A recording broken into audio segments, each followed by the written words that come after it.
ఓం నమో భగవతే వాసుదేవాయ.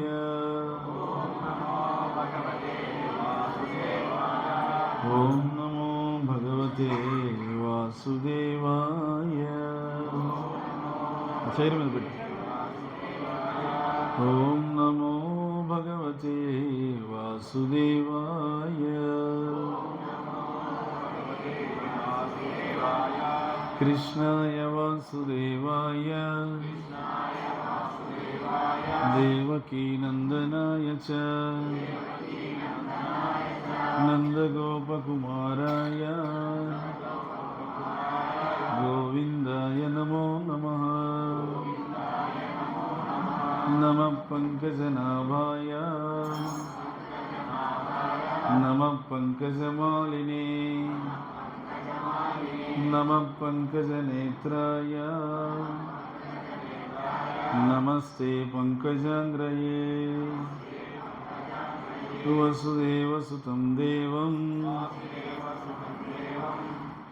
వాసుదేవ కాదు, వసుదేవ. ఎందుకంటే వాసుదేవ అంటే వసుదేవుని కుమారుడైనటువంటి వాసుదేవ, కాబట్టి అది వసుదేవ సుత అంటే వాసుదేవ అనే అర్థం అని తెలియక చాలామంది వాసుదేవ అంటారు. వసుదేవ అంటే ఎవరు? అయినా కృష్ణుడి యొక్క తండ్రి. వసుదేవ సుతం దేవం కంసచాణూరమర్ధనం దేవకీ పరమానందం కృష్ణం వందే జగద్గురుం. హే కృష్ణ కరుణా సింధో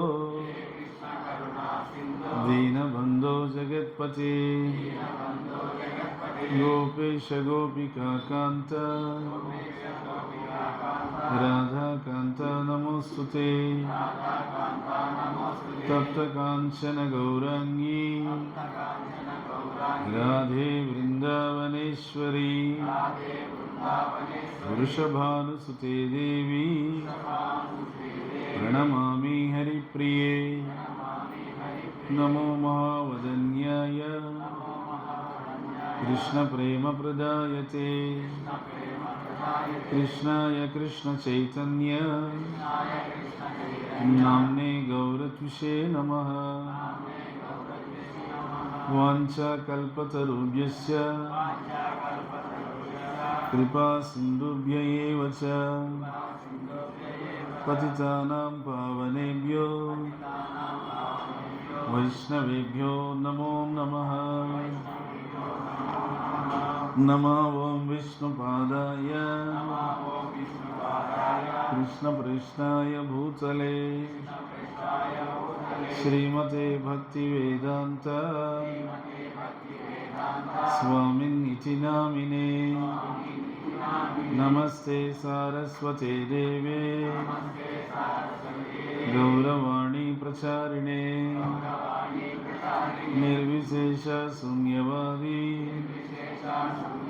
పాశ్చాత్యదేశతారిణే. శరణగతి భావంతో రెండు చేతులు పైకెత్తి జయ శ్రీకృష్ణ చైతన్య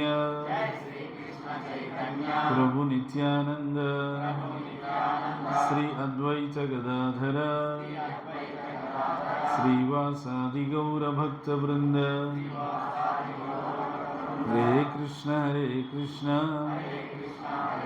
కృష్ణ కృష్ణ హరే హరే హరే రామ రామ రామ హరే హరే. చెప్పండి చేతులు జోడించి జగన్నాథ స్వామి ప్రణామ మంత్రం. నీలాచల నివాసాయ నిత్యాయ పరమాత్మనే బలభద్ర సుభద్రాభ్యాం శ్రీ జగన్నాథాయ తే నమః. జగన్నాథ స్వామి నయనపథగామి భవతు మే. జగన్నాథ స్వామి యాత్ర మొత్తం కూడా మన వెంటే వస్తూ చక్కగా మనందరికీ అన్ని దర్శనం చేయించాడు కదా. అవునా? జగన్నాథ స్వామి వెంట మనం యాత్ర చేస్తూ అన్నీ చక్కగా ఆయన దైవాల దర్శనం చేసుకోగలిగాం కదా. ఇప్పుడు అవునంటే ఒప్పుకుంటాం. మన వెంట ఆయన వచ్చేది ఏంటి?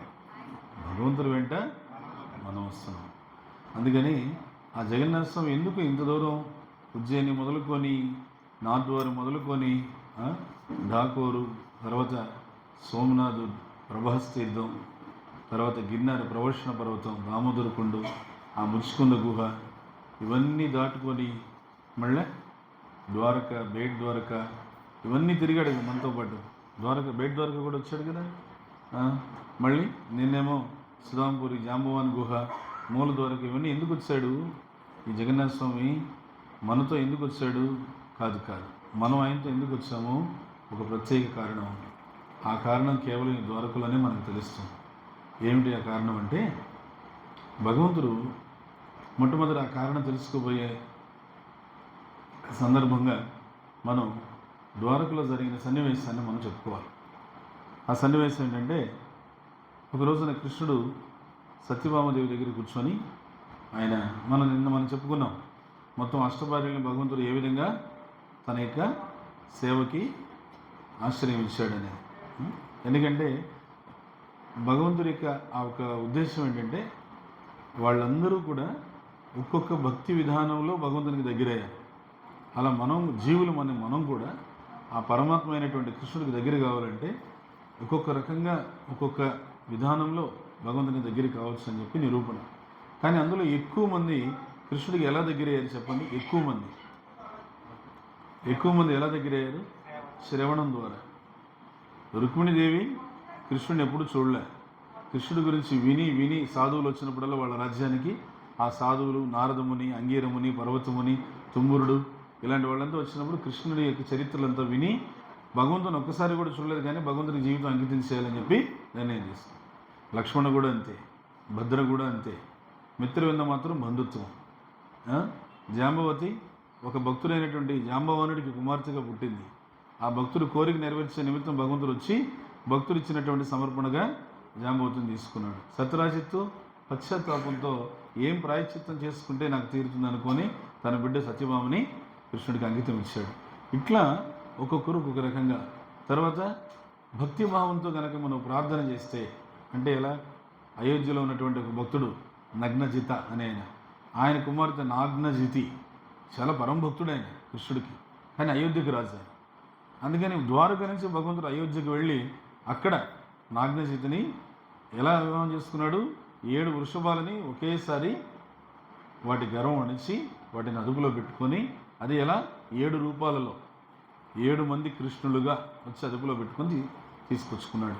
ఇట్లా ఈ అష్టభార్యలు ఎవరెవరు చెప్పండి? ఎందుకంటే ఆ ద్వారకలో ఉండి ఆ కృష్ణుడి యొక్క అష్టభార్యలు, పట్టపురాణుల పేర్లు వాళ్ళు చెప్తే, ఆ అష్టభార్యల పేరు చెప్పినందుకే అష్ట కష్టాలు తొలగిపోయి అష్టైశ్వర్యాలు లభించి భగవంతుని సేవలో అష్టాంగాలు, మన సాష్టాంగ నమస్కారం అంటాం కదా, అష్టాంగాలు భగవంతుని సేవలో నిమగ్నం చేసే అవకాశం వస్తుందంట. అందుకని ఆ 8 మంది పట్టపురాణుల పేర్లు చెప్దాం.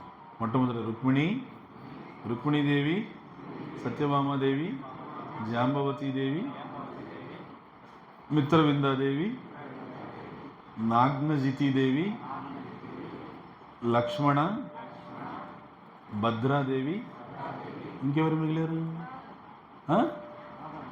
చెప్పారు, కరెక్ట్గా చెప్పారు. ఎవరు? జాంబవతి చెప్పాను. మిత్రవింద కూడా చెప్పాను.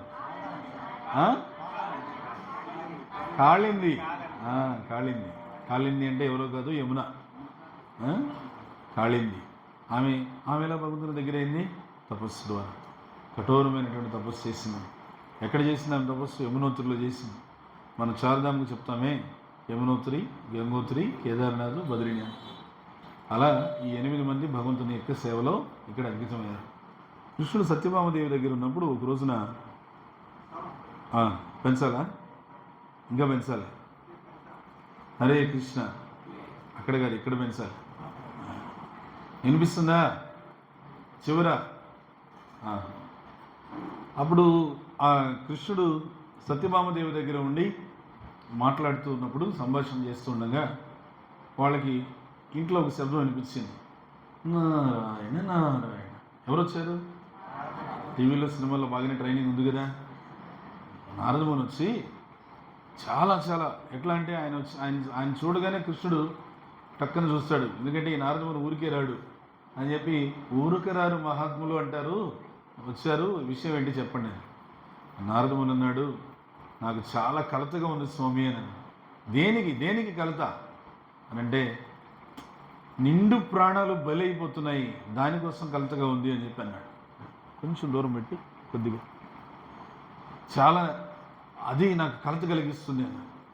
ఏమి కలత, ఏం చెప్పున్నారదా, ఏమైంది అని అంటే, ఏమి లేదు, కొద్దిగా సార్, నిండు ప్రాణాలు బలైపోతున్నాయని బాధగా ఉంది అన్నాడు. అదే ఏమేమి చెప్పంటే, నరకాసురుడు అనేటువంటి ఒక భయంకరమైన రాక్షసుడు 16,100 మంది ఉత్తమ వంశానికి చెందినటువంటి రాజకన్యలందరినీ కూడా నిర్బంధించి సొరంగంలో, భూగృహంలో ఇంకా 2 రోజుల్లో వాళ్ళందరినీ కూడా నరబలి ఇవ్వబోతున్నాడు. వాళ్ళందరినీ నరబలి ఇచ్చి క్షుద్ర పూజలు చేసి క్షుద్ర శక్తులు పొందాలని చెప్పి చూస్తున్నాడు అని చెప్పాను. ఎప్పుడైతే నారదముని అలా అన్నాడో, ఆ మాట వినగానే కృష్ణుడు, ఓ అంతేనా, సర్లే, నేను ఇంకేదో నీ కంగారు చూస్తే ఎవరైనా అయోధ్య మీద, ద్వారక మీద ఎవరైనా దండెత్తి వస్తున్నారేమో అనుకుని నేను కంగారు పడిపోయాను.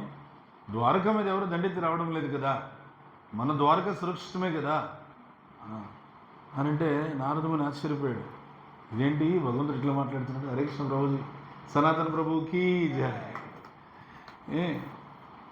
ఎందుకంటే ఆయన తెర వెనక ఉండే మనిషి. తెర ముందు అన్నీ జరుగుతున్నాయంటే తెర వెనక ఉండేటువంటి వాళ్ళు జరిపిస్తూ సేవ చేస్తేనే అవుతుంది. ఆ విధంగా ఆయన కనిపించడు, కానీ వెనకుండి సేవ చేస్తుంటాడు, ఆయన అన్నీ ఏర్పాటు చేస్తుంటాడు. అయితే ఇదేంటి భగవంతుడు ఇట్లా మాట్లాడుతున్నాడు అని, స్వామి 16,100 మంది ఉత్తమ వంశానికి చెందిన రాజకన్యలు, వాళ్ళు నరబలి ఇస్తున్నాడు నరకాసురుడు అని అంటే,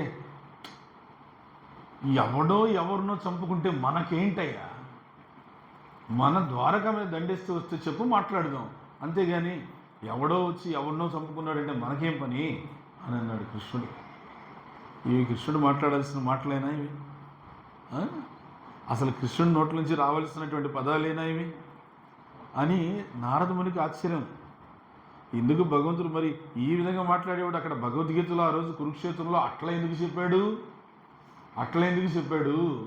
ఏమని? పరిత్రాణాయ సాధూనాం వినాశాయ చ దుష్కృతాం ధర్మ సంస్థాపనార్థాయ సంభవామి యుగే యుగే.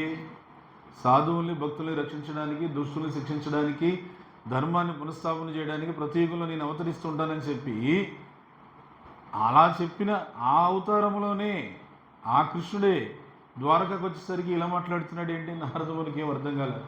ఆయన అయోమయంలో ఉన్నాడు. ఆయనకు అయోమయంగా ఉంది. సరే, ఆ పక్కన ఇంకొకరు ఉన్నారు, అమ్మగారు. ఎవరు? సత్యభామాదేవి. ఆమెకు అయోమయంగా లేదు, ఆగ్రహంగా ఉంది. ఎందుకు? 16,100 మంది క్షత్రియ కన్యలు, వాళ్ళని నరమేధం చేస్తుంటే దానికి ఏమంటాడు మా స్వామి? మనకెందుకు, మన ద్వారక మీద దండి వస్తే కదా, మనం దండిస్తే మనం అప్పుడు చూసుకుందాం అంటాడు. ద్వారక మీద ఏమన్నా దండయాత్ర అంటే చెప్పండి అంటాడు. అక్కడ చనిపోతున్నది ఎవరు? 16,100 మంది క్షత్రియ కన్యలు. సత్యభామ ఎవరు? క్షత్రియ కన్య. వెంటనే సత్యభామకు ఆగ్రహం వచ్చేసి పక్కన లేచి నుంచొని, లేవండి, వచ్చి ఊరికే కూర్చొని కబుర్లు చెప్పేది కాదు, కురుక్షేత్రంలో పోయేసి ఊరికే భగవద్గీత చెప్పేది కాదు, చెప్పింది పాటించాలి. పరిత్రాణాయ సాధూనాం వినాశాయ చ దుష్కృతాం. ఎవరు చెప్పుకున్నాడు నిన్ను? ఇప్పుడు ఆ నరకాసురుడు అంత ఘోరమైనటువంటి నరబలి చేస్తుంటే మీ పాటికి మీరు హాయిగా కూర్చొని, మన ద్వారక మీద దండయాత్ర చేయలేదు కదా అని ఇక్కడ కూర్చొని ప్రశాంతంగా నీతులు చెప్తారు. 16,100 మంది ఉత్తమ రాజవంశ క్షత్రియ కన్యలు 2 రోజుల్లో చనిపోతున్నారంటే అది ప్రపంచానికి ఎంత నష్టం, అది రాజ్యాలకు ఎంత నష్టం అది. ఎందుకంటే రాజ్యాలు బాగుండాలంటే రాజులు బాగుండాలి. ఆ రాజులు బాగుండాలంటే ముందు రాజకన్యలు బాగుండాలి. వాళ్ళు ఉత్తమ సంతానానికి జన్మనిస్తే వాళ్ళు చక్కగా రాజులయ్యి భగవంతుని యొక్క సేవలో ఉంటూ ప్రజలందరినీ భగవంతుని యొక్క సేవా మార్గంలో నడిపిస్తూ రాజ్యాన్ని పరిపాలిస్తారు. అంతేనా? అంతేనా రాజులు చేసే పని, నాయకులు చేయాల్సింది? అప్పట్లో అలా చేసేవారు. అప్పట్లో ఏం చేసేవారంటే, ఏమన్నా దశమి వచ్చింది అంటే చాలు, దశమి రోజు మధ్యాహ్నం పైన ఊరు వాడ రాజ్యం అంతా కూడా చాటింపులే, దండోరాలే. ఏమని? ఇందు మూలంగా 50 మందికి తెలియజేయడం ఏమనగా, రేపు ఉదయం ఏకాదశి పర్వదినం సందర్భంగా రాజ్యంలో చిన్న పెద్ద, ధనిక పేద, చదువుకున్నవారు చదువులేని వారు అందరూ కూడా ఏకాదశి వ్రతాన్ని పాటించవలసిందిగా, ధాన్యాల నుంచి గింజల నుంచి ఉపవాసం ఉండి భగవంతునికి నామ సంకీర్తన చేస్తూ, నామజపం చేస్తూ, భగవద్గీత భాగవతాలు పారాయణం చేస్తూ రాత్రంతా కూడా రాజుగారితో కలిసి విష్ణు ఆలయంలో లేదా శివాలయంలో లేదా రామాలయంలో భగవద్గీత పారాయణానికి పాల్గొని, మరుసటి రోజు ద్వాదశి పారాయణ సమయంలో ధాన్యం తీసుకొని ఆ ఉపవాస వ్రతం విరమించవలసిందిగా రాజుగారు ఆజ్ఞగా అందరికీ తెలియజేయడమైనది. అహో అని చెప్పి దండోరా, సాటింపు. దశమి మధ్యాహ్నం దాటితే ఊరు ఓడ ఇదే చాటింపు. తర్వాత రోజు ఏకాదశి వచ్చిందంటే ప్రతి ఒక్కరూ ఏకాదశి పాటించవలసిందే. అక్కడేం మినహాయింపు లేదు. ఉంది, మినహాయింపు ఉంది. రాజుగారు మినహాయింపు ఇచ్చేవారు. ఎవరికి? 8 సంవత్సరాల లోపు పసిపిల్లలకి, 80 ఏళ్ల పైబడినటువంటి వృద్ధులకి, ఇద్దరికీ మినహాయింపు. అత్యంత రోగిష్ఠులకి మినహాయింపు. ఇంకా తర్వాత ఇంకెవరికి మినహాయింపు?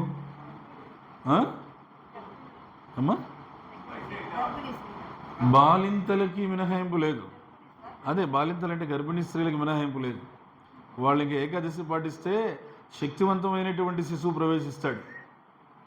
వాళ్ళు ఏకాదశి పాటిస్తే అత్యంత అనుగ్రహం పొందినటువంటి శక్తివంతమైనటువంటి శిశువు, ఎవరైనా కానీ, ఆడ శిశువు అయినా మగ శిశువు అయినా, అది విషయం కాదు, శక్తివంతమైన శిశువు జీవుడు ప్రవేశిస్తాడు. చిన్నపిల్లలకి, వయోవృద్ధులకి, 88 ఏళ్ల లోపల, 80 ఏళ్ల పైన, అత్యంత రోగిష్ఠులకి ఇంకా మినహాయింపు ఎవరికి? బ్రహ్మ రాక్షసులకి, వాళ్ళకి మినహాయింపు. పోండి ఇంకా అని చెప్పేసి. మిగతా వాళ్ళు ఎవరికి మినహాయింపు లేదు. ఏకాదశి పాటించాలని చెప్పి రాజు దగ్గరుండి చెప్పి పాటింపజేసేవాడు. అది మన భారతదేశం, అది మన వైదిక భారతదేశం యొక్క గొప్పతనం. హరి హరివో. దీనికి కొట్టాలి చప్పట్లు. ఎందుకు? భారతదేశంలో ఆ రోజుల్లో ఎండాకాలం వస్తే ఎవరన్నా బాటసారి దారిలో వెళ్తుంటే, ఏదైనా దాహం వేస్తే ఎవరన్నా ఇంటికి వెళ్తే ఏమని అడిగేవాడు? అమ్మ మంచినీళ్ళు ఉంటే ఇవ్వు అని అడిగేవాడు కాదు. అమ్మ తీర్థం ఉంటే ఇస్తారా అని అడిగేవాడు. దేనికి? ఈ బాటసారికి తెలుసు ఆ ఇంట్లో ఇళ్ళలు తాగే నీటి నుంచి తినే ఆహారం వరకు అన్నీ తులసి వేసుకొని నైవేద్యంగా భగవంతుడికి పెట్టుకొనే నీరు త్రాగుతారు, భగవంతుడికి పెట్టుకొనే నైవేద్యం ఆహారం తీసుకుంటారు ప్రసాదంగా అని చెప్పి తెలుసు. కాబట్టి నీళ్ళు ఇవ్వండి అని అడగకుండా తీర్థం ఉంటే ఇస్తారా అని అడిగేవాడు. ఇది భారతదేశం. హరి హరివో.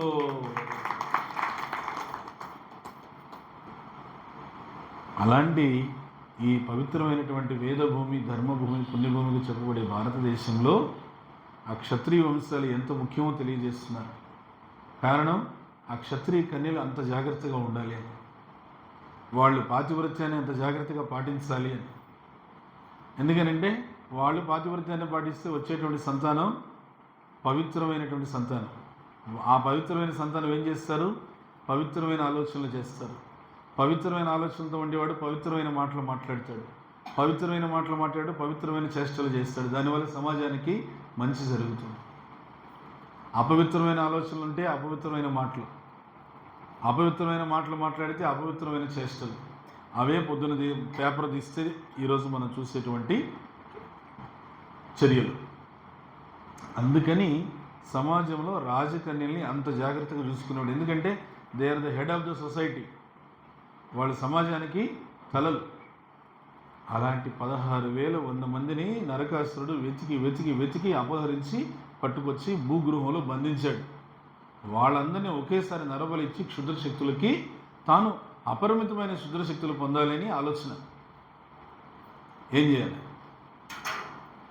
సత్యభామ చాలా చాలా చాలా బాధపడిపోయి, క్షత్రియ కన్యలకి ఇంత ఇంత ఇంత ఘోరమైనటువంటి కష్టమా, ఒకేసారి 16,100 మందిని చంపివేయడమా, ఆ దుర్మార్గుడు ఎవడో కానీ, ఆ దుష్టుడు ఎవడో కానీ, అలాంటి వాడు ఈ భూమి మీద ఉండకూడదు, అలాంటి వాడు ఈ భూమికి భారం అని చెప్పేసి, అలాంటి వాడు ఉంటే ఏమి, పోతే ఏమి, చనిపోతే ఏమి అని చెప్పి సత్యభామ నోడితో చెప్పేసి, ఆ సత్యభామదేవితో ఈ శాపనార్థమే అక్కడ కృష్ణుడికి కావాల్సింది. దానికోసం ఇంతసేపు మనకెందుకులే, ఎవడో చంపుకుంటే అని ఇవన్నీ ఎందుకు చెప్పాడు? సత్యభామదేవికి కోపం రావాలి, కోపం వచ్చి నోటితో ఆ నరకాసురుని శపించాలి. ఎందుకు? ఈ సత్యభామదేవి ఎవరో కాదు, భూదేవి యొక్క అంశ, భూదేవి అవుతారు.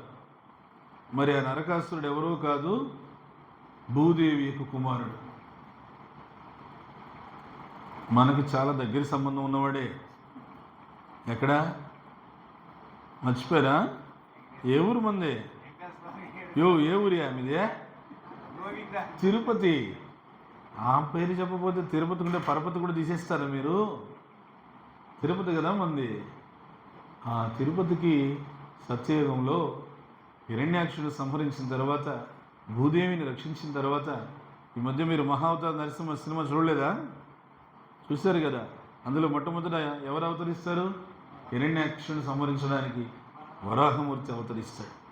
అవునా? ఆ వరాహమూర్తి అవతరించి భూమిని ఆ సముద్రం నుంచి కాపాడుకొని తీసుకొచ్చి మళ్ళీ యథాస్థితిలో ఉంచుతాడు. ఆ భూదేవిని వరాహస్వామి తీసుకొచ్చినప్పుడు ఆయన విశ్రాంతి తీసుకోవడానికి ఎక్కడికి వచ్చారంటే శేషాచల అరణ్యాలకు వచ్చాడు. శేషాచల అరణ్యాలు అంటే ఏవి? మన తిరుపతి. అక్కడికి వచ్చి విశ్రాంతి తీసుకుందాం అనుకోగానే ఆయన విశ్రాంతి తీసుకోవాలని సంకల్పం మాత్రంతో అనుకున్నాడు. సంకల్పం అంటే సంకల్పం ఎంత గొప్ప చూడు. నిన్న కూడా చాలామంది నేను భాగవతం సెట్ ఇస్తాను, ఫుల్ భాగవతం సెట్ ఇస్తాను, ఎంతోమంది సంకల్పం తీసుకున్నారు. అవునా కదా? మరి భాద్ర పౌర్ణమి రోజున చంద్రగ్రహణం రావడం అనేది చాలా అరుదు. అంటే ప్రతి భాద్ర పౌర్ణమికి చంద్రగ్రహణం రాదు.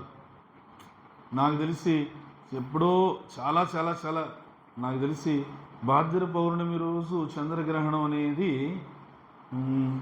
నాకు తెలిసి ఇంతవరకు రాలా. ఇదే మొదటిసారి.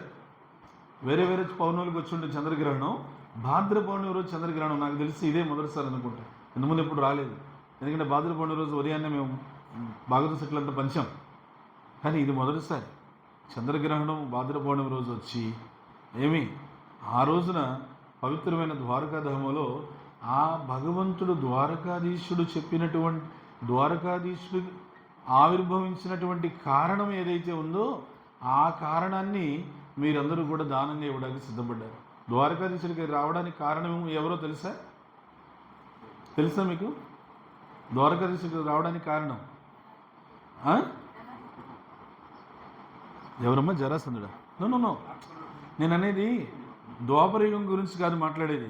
ఈ ద్వారకాధీశుడి విగ్రహం ఉంది కదా ఇప్పుడు ప్రస్తుతం ఉన్న విగ్రహం అలా ప్రకటన అవడానికి కారణం ఏంటి తెలుసా? శ్రీమద్ భాగవతం. ఎవరు చెప్పారు? హరివో. అది కారణం. ఎలా? ఢాకూర్ వెళ్ళారా మీరు? ఆ ఢాకూర్లో స్వామిని చూసారా? ఆ స్వామి ఇంతకుముందు ఎక్కడున్నాడు? ఇక్కడున్నాడు, ద్వారకలో. ఇక్కడున్నాడు. ఆ విగ్రహం ఇక్కడున్న స్వయంభూ, ద్వారకలో ఉండే స్వయంభూ. ఆయన చూడడానికి బోధన అనే భక్తుడు ఢాకూర్ నుంచి ఇక్కడికి వచ్చేవాడు. ప్రతి సంవత్సరం మనం తిరుపతి వెళ్ళినట్లుగా ఆయన ఢాకూర్ వచ్చి దర్శనం చేసుకునేవాడు. అదే హరే కృష్ణ కృష్ణ కృష్ణ హరే హరే, హరే రామ రామ రామ హరే హరే, హరే కృష్ణ కృష్ణ కృష్ణ హరే హరే, హరే రామ రామ రామ హరే హరే, హరే కృష్ణ కృష్ణ కృష్ణ హరే హరే, హరే రామ రామ రామ హరే హరే. ఇలా భగవన్నామం జపం చేసుకుంటూనే అంత దూరం వచ్చేవాడు. ఢాకూర్ నుంచి ద్వారకా దాకా మళ్ళీ భగవన్నామం జపం చేసుకుంటూనే వెళ్ళిపోయాడు. 90 ఏళ్ళైంది. ఈ 90 ఇంకా వృద్ధుడైపోయేసి కష్టం మీద వచ్చాడు, అతి కష్టం మీద వచ్చాడు. వచ్చి దర్శనం చేసుకొనేసి భగవంతుడికి ద్వారకాధీశుడికి దండం పెట్టాడు. ద్వారకాధీశ, ఇది నా చివరి దర్శనం, ఇక నేను దర్శనానికి రాలేను, నా వల్ల కాదు, శరీరం సహకరించలేదు, ఇంకా నాకు ఇదే చివరి దర్శనము, ఏమి నన్ను మన్నించు తండ్రి, ఈ శరీరం సహకరించలేక నేను రాలేకపోతున్నాను అని అన్నాడు. టక్కన ద్వారకాధీశుడు, ఏ నువ్వు రాలేకపోతే ఏమి, నేను వస్తాను నీతో పాటు అన్నాడు. ద్వారకాధీశుడు ఆయన ఉలిక్కి పడిపోయాడు. స్త్రీ విగ్రహం నుంచి ఈ మాట వినపడేసరికి మళ్ళీ చెప్పాడు ద్వారకాధీశుడు, నిజంగానే చెప్తున్నా, అర్ధరాత్రి నా గుడి ముందు ఎద్దుల బండి పెట్టు, నువ్వు ఏ బండిలో వచ్చావు అది, ఆ బండికి నేనే మీ ఊరు వచ్చేస్తాను. ఆయన బయటకు వచ్చి పూజారులకు చెప్పాడు, స్వామి నాతో పాటు వచ్చేస్తానంటున్నాడండి ద్వారకాధీశు అని. ఏదో పిచ్చోడుకున్నాడు అని అనుకుంటున్నారు వాళ్ళు. ఎందుకంటే ఆ గుళ్ళో ఉండేది శిల కదా, శిల ఎలా కదులుతుంది వస్తుంది అని వాళ్ళ పూజారుల అభిప్రాయం. అర్ధరాత్రి ఎద్దుల బండి తెచ్చిపెట్టాడు ఈ బోధన. గర్భగుడి తలుపులు బళ్ళు తెరుచుకున్నాయి. చెంగుమని ఎదుగురుకుంటూ వచ్చేసాడు ద్వారకాధీశుడు. వచ్చి ఎద్దుల బండిలో ఎక్కి కూర్చొని రైట్ రైట్ పోనీ అని చెప్పాడు. అంతే కదిలిచ్చేశాడు. కొందరు ద్వారకా పొలిమేరలు దాటగానే స్టాప్ స్టాప్ అన్నాడు. ఏం స్వామి సరిపోలా, వేగం సరిపోలా, నువ్వు వెనక విశ్రాంతి తీసుకో, ముసలోడు అయిపోయావు, నేను బండి తోలుతాను అని చెప్పి ద్వారకాధీశు కూర్చొని బండి చల్ చల్ అని చెప్పన్నాడు. అంతే ఎద్దులు ఇంకా అవి గుర్రాలు అయిపోయినాయి, పరుగు. తెల్లారికల్లా డాకూరు వెళ్ళిపోయింది. తెల్లవారుజామున కన్నా కొంచెం ముందు, ఎర్లీ మార్నింగ్. ఆ తెల్లవారుజామున 3 ఆ ప్రాంతంలో భగవంతుడు కాసేపు ఆపాడు ఒక చోట. మరి తాను వచ్చిన దానికి నిదర్శనం తెలియచేయాలి కదా. అలసట వచ్చింది ఆయనకు. అలసట వచ్చిందా అలసట వచ్చింది అని ఆపి ఆ పక్కనంతా వేప చెట్లు ఉన్నాయి నిండుగా. దిగి ఒక చోటకి వెళ్ళి ఒక వేప చెట్టు మీద చెయ్యి వేసి అని చెప్పేసి కాసేపు ఆయాసం తెచ్చుకొని మళ్ళీ వచ్చి బోధన తట్టి లేపి, ఇంకలే నేను ఇప్పుడు నేను బండి తోలితే జనాలు చూసి నవ్వుతారు, నిన్ను తిడతారు, బుద్ధి ఉందా నీకు, భగవంతుడి చేత బండి తోలిచ్చు, నువ్వు చక్కగా బండిలో కూర్చొని వచ్చావని. ఇప్పుడు నేను బండిలో ఉంటాను, నువ్వు తోలు బండి, వచ్చేసింది డాకోరు, మీ ఊరు వచ్చేసింది. సరే అని చెప్పి ఆయన వచ్చి బండి తోలుతూ ఉంటే భగవంతుడు చక్కగా వెనకాల విశ్రాంతి తీసుకున్నాడు. ఆయన వచ్చి రావడంతోనే ఊరు వాడు అంతా అరిచాడు, గావు కేకలు పెట్టి, రండి అందరూ రావాలి, చూడండి ఎవరు వచ్చారో, మన అతిథి వచ్చారు చూడండి మన ఊరికి. ఎవరెవరైనా అందరూ ఆశ్చర్యంగా చూస్తే ద్వారకాధీశుడు. హరివో, ఈ ద్వారకాధీశుడి దగ్గరికి ప్రతి సంవత్సరం మనం దర్శనానికి వెళ్దాం. ఈ సంవత్సరం ద్వారకాధీశుడే మన ఊరు వచ్చేసాడు, మన వీధిలోకి వచ్చి నుంచున్నాడు. అందరికీ ఆనందానికి పట్టపగ్గాలు లేవు. ఎంత ఆనందపడిపోయారు. ఇక్కడేమైంది, తెల్లారి పొద్దున్నే తలుపు దిగానే ద్వారకాధీశుడు లేడు, గర్భగుడి ఖాళీ. భయమైపోయింది వాళ్ళు. అమ్మో ద్వారకాధీశుడు అపచారం జరిగింది. నిన్నెవరో ఒక ముసలాయన చెప్పాడు కదా, భగవంతుడు నేను బయటికి వెళ్ళిపోతానన్నాడు, ఎద్దుల బండి తెచ్చిపెట్టమన్నాడని. అది నిజమేనేమో, చూద్దాం. బయటకు వచ్చి చూస్తే ఎద్దుల బండి గుర్తులు కనిపించాయి. నిజంగానే వెళ్ళిపోయారు. ఆ ముసలోడు మన భగవంతునే తీసుకొని వెళ్ళిపోయాడు అని చెప్పేసి వాళ్ళంతా బండి ఎట్టొచ్చిందట్టు వెళ్ళారు. దారి పట్టుకుని డాకూరు వెళ్ళిపోయారు. వెళితే అక్కడ ఉన్నాడు, మా విగ్రహం తీసుకొచ్చేసాను. అయ్యా నేను ముసలాడిని, నేను ఆ విగ్రహం మోయగలిగే శక్తి ఉందా? స్వామి తలుపులు తెరుచుకొని ఆయనే ఎగురుకుంటూ వచ్చి కూర్చుని ఆయనే రావాలని చెప్పి వచ్చాడు. ఇచ్చే మా విగ్రహాన్ని మేము తీసుకెళ్ళిపోతాం,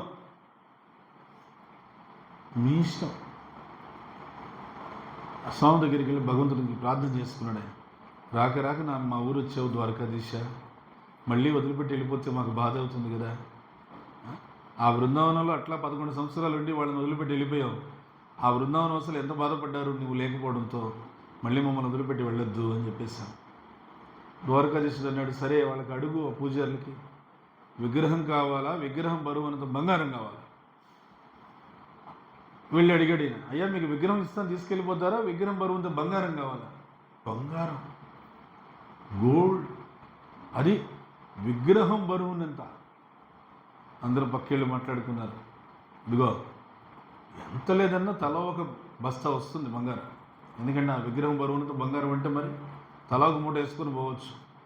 విగ్రహాలు ఏముంది, రాళ్ళు. ఇది కాకపోతే ఇంకొకటి పెట్టుకుంటాం, ఏమవుతుంది? స్వయంభూ మూర్తులకి, ప్రాణ ప్రతిష్ఠ చేసినటువంటి మూర్తులకి ఈ విధంగా మాట్లాడచ్చా? అలానే వాళ్ళు మళ్ళీ వెనక్కి తిరిగి పక్కకు వచ్చి, సరేనయ్యా విగ్రహం నువ్వే పెట్టుకొని, విగ్రహం బరువు బంగారం ఇచ్చే మేము వెళ్ళిపోతాం. ఇప్పుడు ఆయన గుండెలో రాయబడింది, అంత బంగారం నేను ఎక్కడ తెచ్చేది? భగవంతుడు మళ్ళీ వెళ్ళి అడిగాడు. భగవంతుడు అన్నాడు, అంత బంగారం అవసరం లేదు ఆయన, చిన్న బంగారం, చిన్నది కొద్దిగా ఉంటే చాలు, కొద్దిగా అయితే ఉంది, దాంతో తులసి చేసి ఆ తులసి నా పాదాల దగ్గర పెట్టి రేపు తులాభారంలో పెట్టు అన్నాడు ద్వారకాధీశ.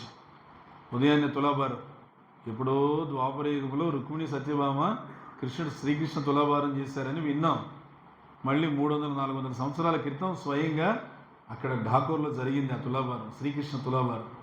కృష్ణుడు హరీవో ఇంకా గట్టి కొడుతురుగా నాగండి సబ్బట్లు. భగవంతునేమో ఒకవైపున పెట్టారు తులాభారంలో, ఇంకో వైపునేమో ఎంత బంగారం పెడతారని చెప్పి అందరూ అక్కడే చూస్తున్నారు. ఈ బోధన వచ్చేసి చిన్న బంగారు తులసి తీసి కృష్ణుడు పాదాల దగ్గర పెట్టి సర్వం శ్రీకృష్ణ అర్పణం అని చెప్పేసి ఆ తులసి తీసుకెళ్ళి ఆ తులాభారంలో పెట్టాడు. తులాభారం మొత్తం కిందకి దిగిపోయి కృష్ణుడి విగ్రహం మొత్తం పైకి లేచిపోయింది. ఆయన ఏం చేశారంటే ఆ చిన్న తులసి తీసి ఆ పూజారి చేతిలో పెట్టి, విగ్రహం బరువునంత బంగారం ఇస్తా ఉన్నాం కదా, తీసుకొని బయలుదేరండి అన్నాడు. ఊరే ఏదో మనిషికి ఒక బస్తాన్నం వస్తుంది అనుకుంటే ఇంత చిన్నది వచ్చింది, ఏం చేయాలి? వెనక్కి వచ్చేసారు. మరి మాట అనేసారు కదా, విగ్రహం బరువు ఉన్నంత సమానమైన బంగారం అంతే బంగారం తీసుకొని వచ్చేసారు. ఇక్కడికి వచ్చి చూస్తే ద్వారక అంతా వెలవెలపోయింది. ద్వారకాధీశులు లేని ద్వారక ఏముంటుంది? వెంకటేశ్వర స్వామి లేని తిరుపతి ఒకసారి ఊహించడానికి అవుతుందా? ఏముంది అక్కడ? అందరూ బ్రతుకుతున్నారండి ఎవరి వల్ల? గోవిందుడి వల్ల కదా. లేకపోతే శేషాచల అరణ్యంలో ఏముంది బ్రతుకు తెరువు? భగవంతుడు ఎక్కడ కొలువున్నాడు కాబట్టి అందరూ కూడా ఆయన చుట్టూ జీవిస్తున్నారు. ఆ విధంగా ద్వారకాధీశుడు లేని ద్వారక బాధ అయిపోయింది. ఆ గర్భగుడి దగ్గర కూర్చొని అందరూ కూడా ప్రణామం చేసి ప్రార్థన చేస్తారు. ఇదేం స్వామి, ఏం చేయమంటారు? ద్వారకాధీశుడు లేని ద్వారక అని చెప్పుకోవడానికే సిగ్గుచేటుగా ఉందే, ఎట్లా? అప్పుడు గర్భగుడి నుంచి భగవంతుడు కనిపించలేదు, వినిపించాడు. ఏం చేయమంటారు నాయనా, మీరు నన్ను శిలలాగా చూస్తున్నారు, విగ్రహంలాగా చూస్తున్నారు, నన్ను భగవంతుడిగా చూడడం లేదు. మీరు మీ మధ్య ఇమడలేక వెళ్ళిపోయాను నేను, నన్ను రాయిలాగా చూస్తున్నారు. విష్ణు పురాణంలో ఒక శ్లోకం ఉంది. ఆ శ్లోకం ఏం చెప్తుందంటే, ఎవరైనా విగ్రహాన్ని, భగవంతుని విగ్రహ అర్చామూర్తిని శిల, లోహము, దారు అంటే చెక్క అలా భావించకూడదంట. విగ్రహాన్ని శిల, లోహము లేదా దారు అంటే చెక్క. ఇప్పుడు చూడండి జగన్నాథ విగ్రహాలు, ఇవి దారు బ్రహ్మ అంటారు, చెక్కతో చేసిన విగ్రహాలు. లేదా శిలతో విగ్రహాలు చేస్తారు, లేదా లోహంతో చేస్తారు, పంచలోహం కావచ్చు, లేదా ఎన్నైనా. అలా శిల, చెక్క, లోహం అని భావించకూడదు. ఆధ్యాత్మిక గురువుని సాధారణ వ్యక్తిగా భావించకూడదు. వైష్ణవేర జాతి బుద్ధి, ఎప్పుడే కానీ భగవద్భక్తుణ్ణి మీదేం కష్టం, మీదేమి కులం ఇట్లా అడగకూడదు. అడగచ్చా? అడగకూడదు. ఇది విష్ణు పురాణం చెప్తుంది.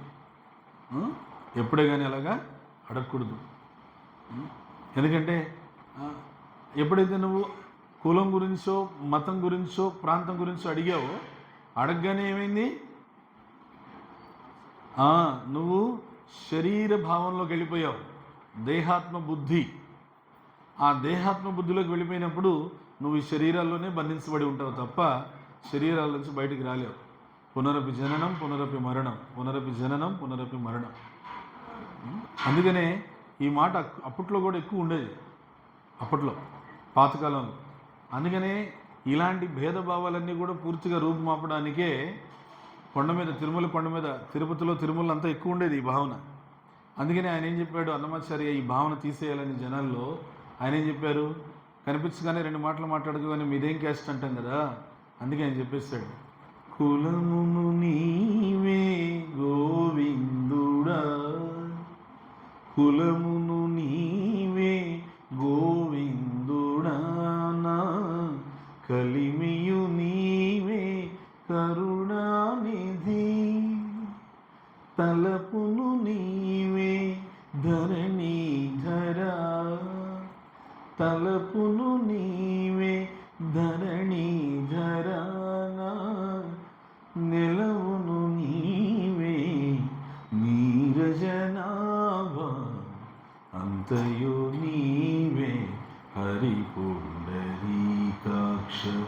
చింతనాకు నీవే శ్రీ రఘురామ, అంతయు నీవే హరిపుండరీకాక్ష. కులము నీవే, కలిమి. ఈరోజు మేమందరం కూడా ఇట్లా కలిసామంటే ఈ కలయికి కారణం కూడా నీవే. తలపు నీవే, నా ఆలోచన ఎప్పుడు నీ మీదే ఉండాలి. నెలవు, నేనుండే నీ ఇల్లు ఏదైతే ఉందో ఆ ఇల్లు కూడా, ఆ ఇంటికి నిజమైన అధికారి నువ్వే. ఇలా చెప్పారు అన్నమాచార్య. ఆ రోజుల్లో ఈ భావాలన్నింటినీ కూడా రూపుమాపడానికి, తీసేయడానికి. అందుకని వైష్ణవుడిని ఎప్పుడు కూడా కులంతో చూడకూడదు. తర్వాత తులసి మొక్కని ఎప్పుడు కూడా సాధారణ మొక్కగా భావించకూడదు. సాలగ్రామాన్ని సాధారణమైనటువంటి రాయిలాగా చూడకూడదు. ఇవన్నీ చెప్పి విష్ణు పురాణం ఎవరన్నా ఇలా భావిస్తే, ఎవరన్నా ఇలా చూస్తే వాళ్ళని పాషండి అని చెప్పి అంటుంది. పాషండి అంటే బండరాతి హృదయుడు అని చెప్పేసి అంటారు. ఇప్పుడు ఏమైంది, అక్కడ వాళ్ళు ద్వారక తిరిగి వచ్చి ఇక్కడ ప్రార్థన చేస్తే భగవంతుడు చెప్పాడు, మీకు నేను బండరాయిని అయిపోయాను కదా నాయన, అందుకే మీ మధ్య ఇమ్మడలేక మీకేంటంటే నన్ను గుళ్ళో పెట్టి మీరు మీ పాటికి మీరు ఒక భాగవతం లేదు, ఒక భగవన్నామం జపం లేదు, సంకీర్తన లేదు, నన్ను గుళ్ళో లోపల పెట్టి బయట మీరు వ్యాపారం చేసుకోవడమే సరిపోయింది. తప్పు కదా. అందువల్ల మీ మధ్య ఇమ్మడలేక నేను అక్కడ, నాకు భక్తులు వాళ్ళు నిజంగా వాళ్ళు ఎంతో మంచి భక్తితో వాళ్ళు ప్రతి సంవత్సరం అక్కడి నుంచి వస్తున్నారు, అందుకే నేను అక్కడికి వెళ్ళిపోయాను. కాబట్టి నీ మధ్య ఉండలేకపోయాను, అందుకే వెళ్ళిపోయాను. వాళ్ళు చేతులు మొక్కి క్షమించు ద్వారకాధీశ, ద్వారకాధీశులేని ద్వారకని ఈ ధామానికి అపకీర్తి వద్దు, నువ్వు మళ్ళీ రావాలి, నువ్వు మళ్ళీ మా మధ్య ఉండాలి అనేసి అంటే అప్పుడు చెప్పాడు, దీనికి పరిష్కారం ఒకటి చెప్తాను, చేస్తారా చేస్తాను స్వామి చెప్పండి. మీరు ఎందుకు ఇట్లా అయిపోయారంటే విగ్రహాన్ని భగవంతుడిగా చూడలేకుండా ఈ విధంగా ఎందుకు తయారయ్యారంటే మీకు శ్రవణము లేదు, మీకు భాగవత శ్రవణం లేదు, అందుకని విగ్రహాన్ని రాయిలాగా చూస్తున్నారు మీరు. అందుకని మీ చెవులన్నీ కూడా తుప్పట్టిపోయినాయి మొత్తం అంతా. మీరందరూ పూలబావి దగ్గరికి వెళ్ళి, ఎక్కడైతే భగవంతుని యొక్క నిర్మాల్యం పూలు వేస్తారు కదా, ఆ పూలబావి దగ్గరికి వెళ్ళి కూర్చొని శ్రీమద్ భాగవతాన్ని 6 నెలలు వినండి. మీరు 6 నెలలు భాగవతం వింటే మీరు చక్కగా విన్నారు అని చెప్పి నాకు అనిపిస్తే నేను కనిపిస్తాను, లేదంటే లేదు అని అంటే 6 నెలల స్వామి, 6 నెలలు భాగవతం వినాలా? ద్వారకాధీశున్నాడు, ఏం ఇప్పుడు పెద్దగా ఏం వ్యాపారాలు ఏమి లేవు కదా, నేను లేను కదా, మీకేం పెద్ద వ్యాపారాలు ఏముంటాయి, ఏముండవు, ఖాళీ కూర్చొని వినండి, ఎవరు వచ్చేది లేదు, ఏమి చేసేది లేదు. కాబట్టి వాటర్ హరే కృష్ణ హరే కృష్ణ కృష్ణ కృష్ణ హరే హరే, హరే రామ హరే రామ, రామ రామ హరే హరే అని చెప్పాడు. చెప్తే అందరూ ఇక్కడ పూలబావి, ఇక్కడ మీరు గమనించారో లేదో, బ్రహ్మకుండ ఉంది, ఇలా వెళ్ళే దారిలో మీరు చూసారా బ్రహ్మకుండ? ఎంతమంది చూస్తారు బ్రహ్మకుండ? చూడని వాళ్ళు ఉన్నారు చాలామంది, వెళ్ళి చూడండి. ఆ బ్రహ్మకుండ దగ్గర మొత్తం భక్తులు, సంతులు, భాగవతులు అందరూ కూడా కూర్చొని 6 నెలల పాటు భాగవతం శ్రవణం చేయడానికి రోజు కూర్చొని ఉదయాన్నే భగవన్నామ సంకీర్తన చేసేయడం, తర్వాత రోజంతా కూర్చొని భాగవతం వినడం. ఈ విధంగా ఏకదాటిగా 4 నెలలు విన్నారు. 4 నెలలు అయిపోయిన తర్వాత ఆత్రం ఆగొద్దు మనోళ్ళకి, భగవంతుడు చెప్పింది 6 నెలలు, 4 నెలలు అయిపోయిన ఆత్రంగా నిజంగా స్వామి చెప్పినట్టుగా బావిలో విగ్రహం వస్తుందంటావా అని చెప్పి తక్కని తొంగి చూశాను. తొంగి చూస్తే నిజంగానే లోపల విగ్రహం ఉంది. వీళ్ళు మొదలు పెట్టేటప్పుడు ఏ విగ్రహం లేదు. భాగవతాన్ని వింటూ వింటూ వింటూ ఉండగా భగవంతుడు అక్కడ ఉద్భవిస్తూ వచ్చాడు. కానీ భగవంతుడు చెప్పినట్టుగా 6 నెలలు వినుంటే అక్కడ ఒరిజినల్గా అసలు విగ్రహం ఎంత ఉందో అంత పెద్ద విగ్రహం వచ్చుండేది. కానీ ఆత్రం ఎక్కువే మనకి. జపమాల పట్టగానే ఒక సంవత్సరానికే లేదా 5 నెలలకో మనం కష్టాలన్నీ ఎగిరిపోవాలి, సుఖాలన్నీ వచ్చేయాలి అట్లా అని చెప్తాం. అలా కాదు, ఓర్పు పట్టాలి. ఏమి భగవంతుని యొక్క నామం తీసుకున్నాక ఓర్పు పట్టి నువ్వు జపం చేస్తూ ఉంటే క్రమేపీ నీ కర్మలు తగ్గుతూ తొలగుతూ నీకు ఆ భగవంతుని నామజపంలోని ఆనందం వస్తూ పెరుగుతూ ఉంటుంది. దాన్ని బట్టి వాళ్ళకి నీకు శుభాలన్నీ కలుగుతూ ఉంటాయి. అందుకని ఇంకా భగవంతుడు వెంటనే చెప్పాడు, నేను చెప్పాను కదా 6 నెలలని, మళ్ళీ 4 నెలల మధ్యలోనే వచ్చేసి మీరు చూశారు, అంతే మీకు ప్రాప్తం, పోండి. ఆ విగ్రహం ఇంక అంతవరకే. ఆ విగ్రహాన్ని బయటికి తీసి ప్రతిష్ఠ చేసుకోండి ద్వారకాధీశుడిగా. అయితే గుర్తుపెట్టుకోండి, మీరు భాగవతం కనుక శ్రద్ధగా వినకపోతే మళ్ళీ నేను ఇంకొకరు ఎవరో ఒకళ్ళు వస్తారో వాళ్ళతో పాటు ఇట్లా ఎద్దుల బండికి వెళ్ళిపోతాను, జాగ్రత్త. అలా చెప్పడంతో వాళ్ళు అప్పటి నుంచి ఇక్కడ భాగవతానికి ప్రాధాన్యత ఇస్తారు. భాగవతం చక్కగా కూర్చొని వింటారు. ఎందుకంటే ఇక్కడ శంకరాచార్య ఇక్కడ పీఠం నెలకొల్పారు. ఇక్కడ శంకరాచార్య పీఠం తెలుసు కదా, ఏమి ఇక్కడ లోపల ఉంది చూడండి. శంకరాచార్య 4 ధామాల్లో 4 పీఠాలు స్థాపించారు. ఏమి అక్కడ శృంగేరి పీఠం దక్షిణాదిలో, ఉత్తరాదిలో ఉత్తర భారతదేశంలో బద్రీనాథ్ దగ్గర జోషి మఠం, జ్యోతిర్మఠం అంటారు, జోషి మఠం అంటారు. తర్వాత తూర్పున బద్రీనాథులో, తూర్పున జగన్నాథ్, పూరి జగన్నాథులో గోవర్ధన మఠం స్థాపించారు శంకరాచార్య. ఈసారి మీరు పూరి వెళ్ళినప్పుడు చూడండి, పెద్దది గోవర్ధన మఠం. అక్కడ అందులో శంకరాచార్య స్వయంగా ప్రతిష్ఠించిన కృష్ణ విగ్రహం. అది తూర్పున. పశ్చిమాన అంటే ఇక్కడ ద్వారకలో శారదాపీఠం లోపల ఉంది. ఓకే, ఈ విధంగా 4 చోట్ల శారదాంలో 4 పీఠాలు అట్లా. సరే, ఇప్పుడు భగవంతుడి యొక్క ఆ విగ్రహం ఇక్కడ ప్రతిష్ఠించబడిన తర్వాత ద్వారకాధీశుడికి ఇలా సేవలు జరుగుతున్నాయి కదా. ఈ ద్వారకలో ఏమైంది అప్పట్లో అని అంటే 16,100 మంది రాజకన్యలను బలిస్తున్నాడు అనేటువంటి విషయం ఎప్పుడైతే సత్యభామకు తెలిసిందో ఆమె ఇలాంటి వాడు భూమి మీద ఉండకూడదని చెప్పేసింది. ఇందుకే ఆ భూమి మీదకి అతను ఎలా వచ్చాడు? భూదేవి ద్వారానే వచ్చాడు. ఎలా? వరాహస్వామి భూదేవి ఇద్దరు కూడా శేషాచల పర్వతం దగ్గరికి వచ్చి విశ్రాంతి తీసుకోవాలనుకున్నగానే ఆయన మనసులో అనుకున్న సంకల్పం చేసుకోగానే సంకల్పం మాత్రం చేతనే. నిన్న చాలామంది భాగవతం సంకల్పం చేశారు కదా. ఎంతమంది చేయొద్దండి భాగవత సంకల్పం చేసిన వాళ్ళు? శ్రీమద్ భాగవతం దానం చేయడానికి కానీ లేదంటే దానానికి ఎంతో కొంత కానీ సంకల్పం దానం చేసిన వాళ్ళు వెరీ గుడ్. చాలామంది చేయని వాళ్ళు ఇంకెవరైనా ఈరోజు చేయాలనుకుంటే కూడా ఈరోజు కూడా అవకాశం ఉంది. ఎట్లా అంటే గ్రహణం విడిచిన తర్వాత అది దానానికి ప్రసిద్ధి. గ్రహణం విడిచిపెట్టిన తర్వాత రోజు అది ఉన్నతమైనటువంటి గోవులకి కానీ భాగవతానికి కానీ దానం చేస్తే అన్నిటికన్నా శ్రేష్టమని అందుకని ఈ రోజున గోవులకు కానీ మీరు భాగవతానికి కానీ ఖచ్చితంగా చేయండి.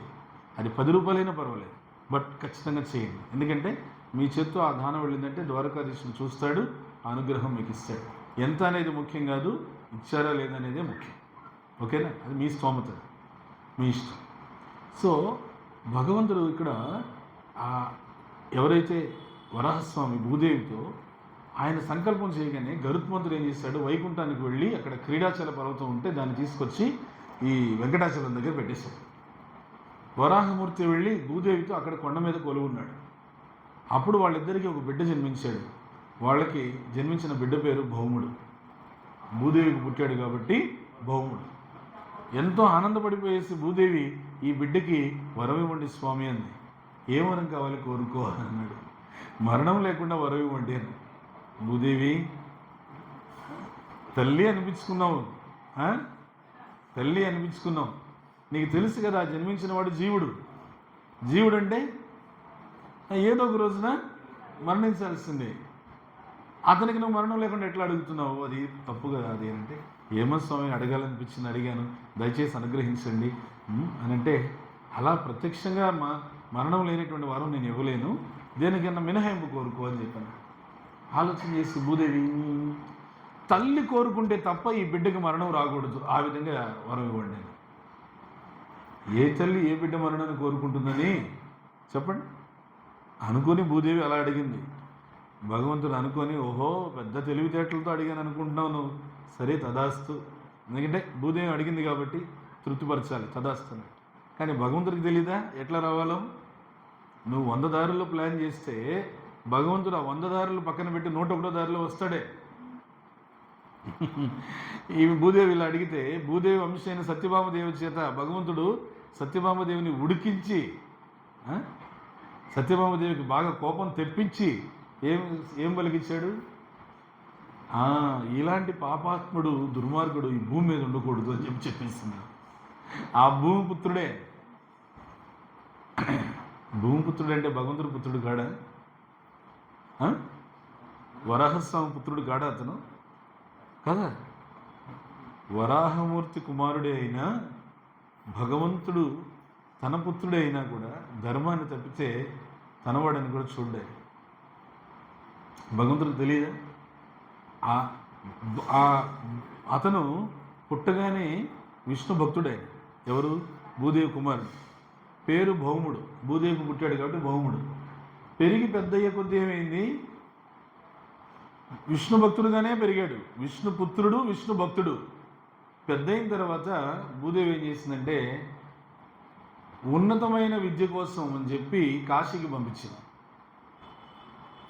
ఉన్నతమైన విద్యకి కాశీకి పంపించింది. ఉన్నతమైన విద్య అంటే ఏమంటారు మన ఇంగ్లీష్లో? Higher studies, higher education. ఇప్పుడు హయ్యర్ ఎడ్యుకేషన్ కోసం అమెరికాలకి పక్క రాష్ట్రాలకి పంపిస్తున్నారే, ఆ హయ్యర్ ఎడ్యుకేషన్ కోసం పంపించింది. హయ్యర్ ఎడ్యుకేషన్ కోసం అక్కడ వెళ్ళి అక్కడ కాశీలో ఉండేటువంటి జరాసంధుడు, శిశుపాలుడు, దంతవక్రుడు, కాశీరాజు మంచోళ్ళని పట్టుకున్నాడు. ఇలా వీళ్ళందరితో సహవాసం చేసి భగవంతుని పుత్రుడు, భగవంతుని భక్తుడు కాస్త భగవద్వేషి. సాంగత్య దోషం ఎంత ప్రభావంగా ఉంటుందో చూడండి, ఎంత ప్రభావంగా ఉంటుంది. నిన్నెవరో చెప్తున్నారు మన వాళ్ళు, ఇప్పుడు 10 రోజులు ఈ సాంగత్యంలో తిరిగారంట మన భక్తులందరూ తిరిగారు కదా. తిరిగి నిన్నెవరో కుటుంబం వాళ్ళు అన్నారంట, నాకు వాళ్ళు ఎవరు గుర్తురాలేదు. ఏమన్నారంటే, మేము చూసాము 10 రోజులు ఈ భక్తుల సాంగత్యంలో భగవంతుని గురించి శ్రవణం చేయడం, పుణ్యక్షేత్రాలు తిరగడం, భగవంతుడి ప్రసాదంగానే తీసుకోవడం, వండి భగవంతుడి ప్రసాదంగానే తీసుకోవడం, ఇవన్నీ చూసి మేము ఈ ద్వారకలో మేము ఒక సంకల్పం తీసుకుంటున్నాము అనేసి. అప్పుడే కాదు, ఏం సంకల్పం తెలియాలి కదా. ఏం సంకల్పం తీసుకుంటున్నామంటే, ఈ ద్వారకలో ఈ చంద్రగ్రహణం భాద్రపౌర్ణమి రోజు నుంచి మేము తీసుకున్న సంకల్పం ఏంటంటే, ఇకపై మా జీవితంలో ఎప్పుడే కానీ మేము జీవహింసను చెయ్యము అని చెప్పి. అర్థమైంది కదా? అర్థమైంది అందరికీ? ఇక నుంచి మా జీవితంలో జీవహింస చెయ్యము అని సంకల్పం తీసుకున్నారంట ఒక ఫ్యామిలీ. ఎవరని నాకు తెలియదు, మన వాళ్ళు చెప్పారు. అట్లా అది భగవంతుడి యొక్క క్షేత్రంలో మనం ప్రధానంగా కోరుకోవాల్సింది. ఈయన అంటే ఏంటి? అది సాంగత్యం వల్ల అలా అయింది. 10 రోజుల సాంగత్యంతో వాళ్ళకి మనసు కరిగింది. అరే మనకి ఫ్యామిలీలు ఉన్నాయి, ఆ జంతువులకి వాటికి కుటుంబాలు ఉంటాయి, మనకి తల్లిదండ్రులు, భార్య బిడ్డలు, బంధుమిత్రులు అనేటువంటి ఫీలింగ్స్ ఉంటాయి, వాటికి బంధుత్వాలు అనేటువంటి భావనలు ఉన్నప్పుడు అది చనిపోయేటప్పుడు, ఇప్పుడు నాకేదైనా రోగం వస్తే నేను చనిపోయేటప్పుడు ఏమనుకుంటాను? నా తల్లిదండ్రులు వదిలిపెట్టి వెళ్ళిపోతున్నాను, నా భార్య బిడ్డలు వదిలిపెట్టి బాధ ఉంటుందా? మరి అది చనిపోయేటప్పుడు దానికి అదే బాధ ఉంటుంది కదా. అలాంటి బాధతో చనిపోయేటప్పుడు దాన్ని, ఆ బాధతో చనిపోయినటువంటి దానిని నేను భుజించడం వల్ల నాకు ఎంత కర్మ వస్తుంది అనేటువంటి భావనతో జీవదయని పెంపొందించుకొని, ఆ జీవదయతో వాళ్ళు నిన్న ఈ ద్వారకా పుణ్యక్షేత్రంలో వాగ్దానం తీసుకున్నారు, జీవహింస చేయమని. వాళ్ళకి మనందరి తరపున కూడా ఒక్కసారి మనం కృతజ్ఞతలు తెలియజేద్దాం గట్టిగా చప్పట్లతో. అదే సమయంలో వాళ్ళు తీసుకున్న వాగ్దానం జీవితాంతం వాళ్ళు నెరవేర్చేలా ద్వారకాధీశుడు వాళ్ళకి శక్తిని ఇవ్వాలని ఒకసారి ప్రార్థన కూడా చేద్దాం. హరే కృష్ణ కృష్ణ హరే హరే, హరే రామ రామ రామ హరే. చివరికి ఏమైంది? ఆ దుష్టుల సహవాసంలో పడి భౌముడు కాస్త భౌమాసురుడు అయిపోయాడు. తర్వాత క్షుద్ర విద్యలు నేర్చాడు, క్షుద్ర శక్తులను పొందడం మొదలుపెట్టాడు. అప్పుడు జనాల్ని నరకయాతన పెడుతున్నాడు. అప్పుడు ఏం పేరు వచ్చింది? భౌమాసురుడు కాస్త నరకాసురుడిగా మారిపోయాడు. ఈ నరకాసురుడు భగవంతుని బిడ్డే, భగవంతుడే అతన్ని సంహరించాలనుకున్నాడు. కృష్ణుడు సత్యభామదేవిని ప్రేరేపించాడు. సత్యభామదేవి అన్నది, ఇలాంటి వాడిని ఉండనివ్వకూడదు భూమి మీద. అప్పుడు కృష్ణుడు అన్నాడు, సరే నీ ఇష్టమే నా ఇష్టం, నీ కోరికే నా కోరిక, ఆ నరకాసుని వధించడానికి బయలుదేరదాం. సత్యభామది ఏమో మళ్ళీ తీరు అక్కడికి వెళ్ళిన తర్వాత మనకెందుకులే, ద్వారక మీదకి ఏం దండెత్తి రాలేదు కదా, మళ్ళీ వెనక్కి తిరిగి వచ్చేస్తాను. నేను పక్కనే ఉండాలి, నేను పక్కనే ఉండి వాడి వినాశనం నా కళ్ళతో చూడాలి.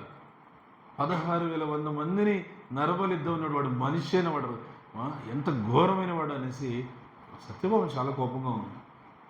ఇంకా కృష్ణుడు ఇంకా అలా అనింది కదా అని చెప్పి సరే అని చెప్పేసి వెంటనే ఆయన బయలుదేరడానికి మొదలు పెట్టగానే, బయటికి రాగానే గరుడు వాహనం వచ్చేసి, గరుడు వాహనం రాగానే భగవంతుడు గరుడు వాహనం మీద కూర్చున్నాడు.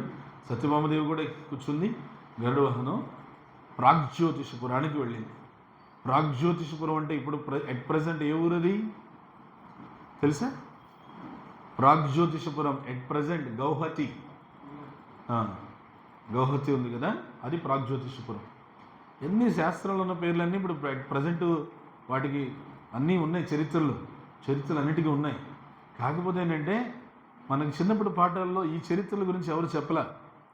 ఇప్పుడు శారదం అంటే ఏంటి, బద్రీనాథ్ ఎలా వచ్చాడు, జగన్నాథ్ ఎలా వచ్చాడు, ద్వారకానాథ్ ఎలా వచ్చాడు, ఇవన్నీ చెప్పారా? ఇవి చెప్పలా. ఎవడెవడో పరాయి దేశస్తులు వచ్చి ఏదేదో పరిపాలన చేస్తే పిచ్చి పరిపాలన, అవన్నీ 10 మార్కుల క్వశ్చన్ రూపంలో మనకి ఇచ్చేశారు. అర్థం చేసుకోండి. చిన్నప్పుడు ఈ మహానుభావుల చరిత్రలు మనం వినలే, ఇవి తెలుసుకుంటే చిన్నప్పటి నుంచే ఆ బీజం పడి ఉండేది. ఇవి మనం లేదు.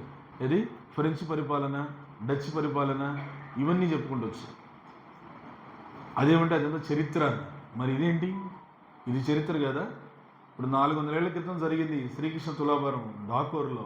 అందరి ముందు భగవంతుడు నిరూపించాడు తులసి నాకు ఎంత ఇష్టమని. అప్పుడు ద్వాపరయుగంలో కాదు, ద్వాపరయుగంలో చేసినటువంటి లీల మళ్ళీ కలియుగంలో కూడా రిపీట్ అయింది. అదే డాకోర్. అట్లా భగవంతుడు ఇక్కడ కొలువై ఉన్నాడు.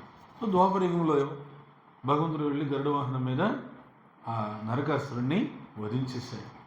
ఆ సత్యభామ చూస్తూ ఉండగానే నరకాసురుని వధించేశాడు చక్రాయుధంతో. భగవంతుడు చూడండి, తన బిడ్డ అని తెలుసు, ఆ సత్యభామదేవి అతనికి తల్లి అని తెలుసు, అయినా కూడా తన ధర్మానికి పక్కకు తొలిగాడు కనుక సొంత బిడ్డని కూడా భగవంతుడు చూడ్డు అనమాట, తీసేయంతే. ఇది భగవంతుడు నిష్పక్షపాతి అనడానికి మంచి ఉదాహరణ. ఇది జరిగిన తర్వాత భగవంతుడు ఏం చేశాడు? ఆ భూగృహంలో ఉన్నటువంటి 16,100 మందిని విడుదల చేశాడు. వెళ్ళిపోండి, మీరు మీ రాజ్యాలకు వెళ్ళిపోండి. వాళ్ళంతా కృష్ణుడి పాదాల మీద పడి ప్రాధేయపడ్డారు. కృష్ణను మా జీవితాన్ని మా యొక్క ప్రాణాలని కాపాడావు, మా జీవితాన్ని కాపాడలేదే. ఈ రాక్షసుడి భూగృహంలో సంవత్సరం పైన ఉన్నాం, మేము మళ్ళీ తిరిగి మా రాజ్యాలకు వెళ్తే ఎవరు మమ్మల్ని స్వీకరిస్తారు, ఎవరు మమ్మల్ని దరి చేర్చుకుంటారు? మా ప్రాణాలను కాపాడినటువంటి నీవే, ఆ చేత్తోనే మా జీవితాలను కూడా కాపాడు అని చెప్పంటే అప్పుడు కృష్ణుడు అంగీకరించి, సరే మీ 16,100 మంది నిశ్చింతగా మా ద్వారకాకి వచ్చేయండి, ద్వారకలో మిమ్మల్ని అందరినీ కూడా నేను వివాహం చేసుకొని మీ అందరికీ నా సన్నిహితమైనటువంటి సేవను ప్రసాదించి జీవితాంతం నాకు సేవ చేసుకునే భాగ్యాన్ని మీకు ఇస్తాను అని చెప్పాడు. ఆ విధంగా 16,100 మంది సంతోషంగా ద్వారకకు వచ్చేసారు. వచ్చిన తర్వాత ఇక్కడ భగవంతుడు వాళ్ళ కోసం క్షణాల్లో విశ్వకర్మకు చెప్పి 16,100 రాజభవనాలు ఏర్పాటు చేశాడు. అందరికీ 16,100 కళ్యాణ మండపాలు ఏర్పాటు చేశాడు. ఆ 16,100 కళ్యాణ మండపాల్లో కృష్ణుడు ఒక్కడే 16,100 మంది కృష్ణుళ్ళుగా ఆయన విస్తరించి 16,100 పెళ్లిపీటల మీద కూర్చున్నాడు పెళ్లి కొడుకుగా.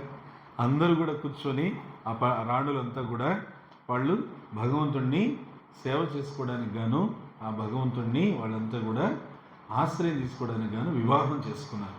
అలా 16,100 పెళ్ళిళ్ళు ఒకేసారి జరిగినటువంటి అద్భుతమైనటువంటి క్షేత్రం ఈ ద్వారకా క్షేత్రం. తర్వాత ఆశ్చర్యం ఏంటంటే భగవంతుడు తనే కాకుండా తన తల్లిదండ్రులను కూడా విస్తరింపజేశాడు. మరి పెళ్లి కొడుకున్నప్పుడు పెళ్లి కొడుకు తల్లిదండ్రులు ఉండాలిగా. 16,100 చోట్ల దేవకి వసుదేవులు ఉన్నారు. భగవంతుడు విభూతి చూడండి. అందుకే నేను ప్రకాశ్ లీలని చెప్పాను నిన్నది. ఆయన విస్తరించడం కాదు, ఆయన తల్లిదండ్రులకు కూడా శక్తి చేశాడు. వాళ్ళు 16,100 చోట్ల చక్కగా తమ బిడ్డకి వెనకాల కూర్చొని దగ్గరుండి పెళ్లి జరిపించారు.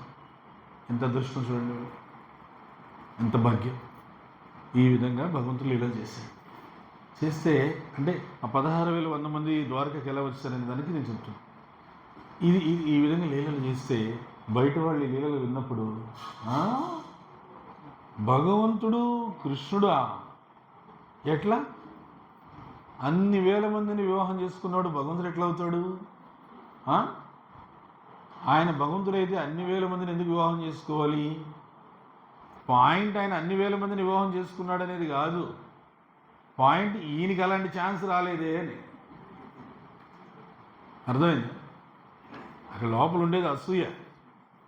ఏమి భగవంతుడికి ఎందుకు అంత అవకాశం వచ్చింది, నాకు రాలేదే అనేది లోపల పాయింట్. కొద్దిమంది జెన్యున్గా కూడా ఆలోచన ఉండొచ్చు ఏమని, భగవంతుడు ఎందుకు అంతమంది వివాహం చేసుకున్నాడు? ఒక వ్యక్తికి అత్యంత సన్నిహితంగా సేవ చేయగలిగేది ధర్మపత్ని మాత్రమే. ఆ సేవా భాగ్యాన్ని ఆ జీవులకి ప్రసాదించడానికి పరమాత్ముడు ఆ జీవాత్మలన్నిటికీ తన యొక్క భార్యలుగా స్థానం ఇచ్చాడు.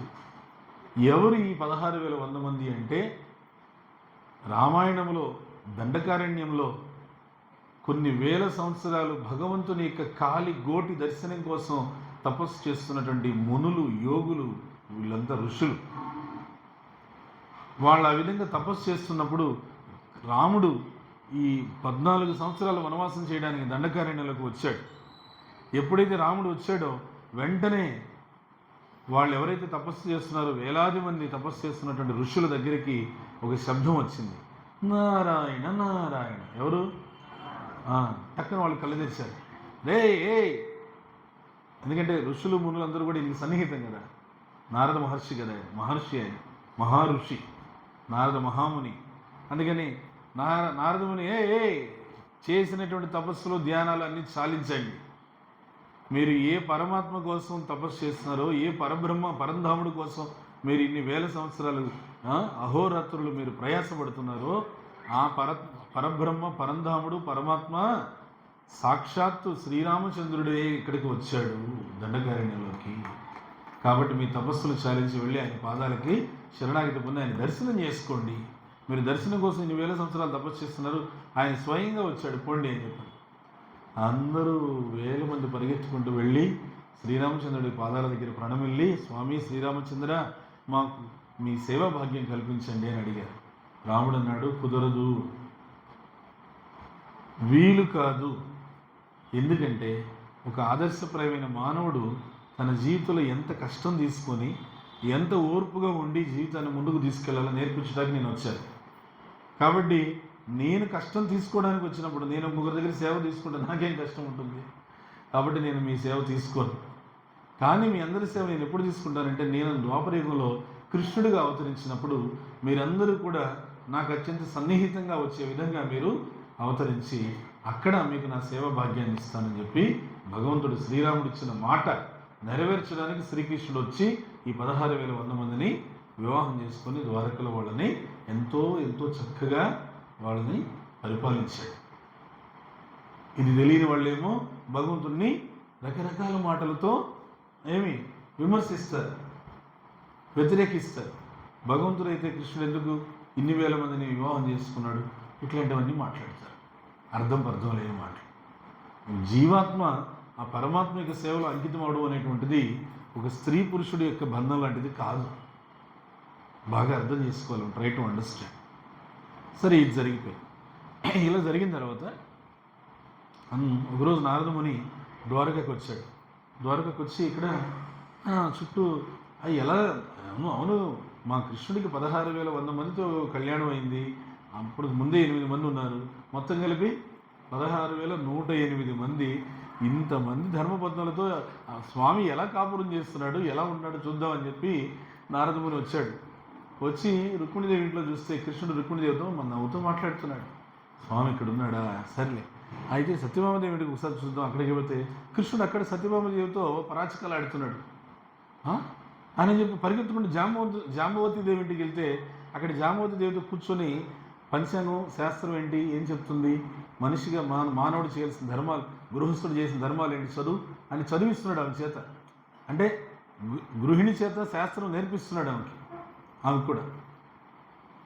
ఇదేంటి ఎక్కడ పోతే అక్కడే ఉన్నాడని చెప్పేసి ఈయనకి ఆశ్చర్యంతో అర్థం కాకంటే త్రిలోక సంచారి కదా, వేగంగా అన్ని ఇళ్లలోకి పిలిస్తే ఏ ఇంట్లో పోయి చూసినా కృష్ణుడు ఉన్నాడు.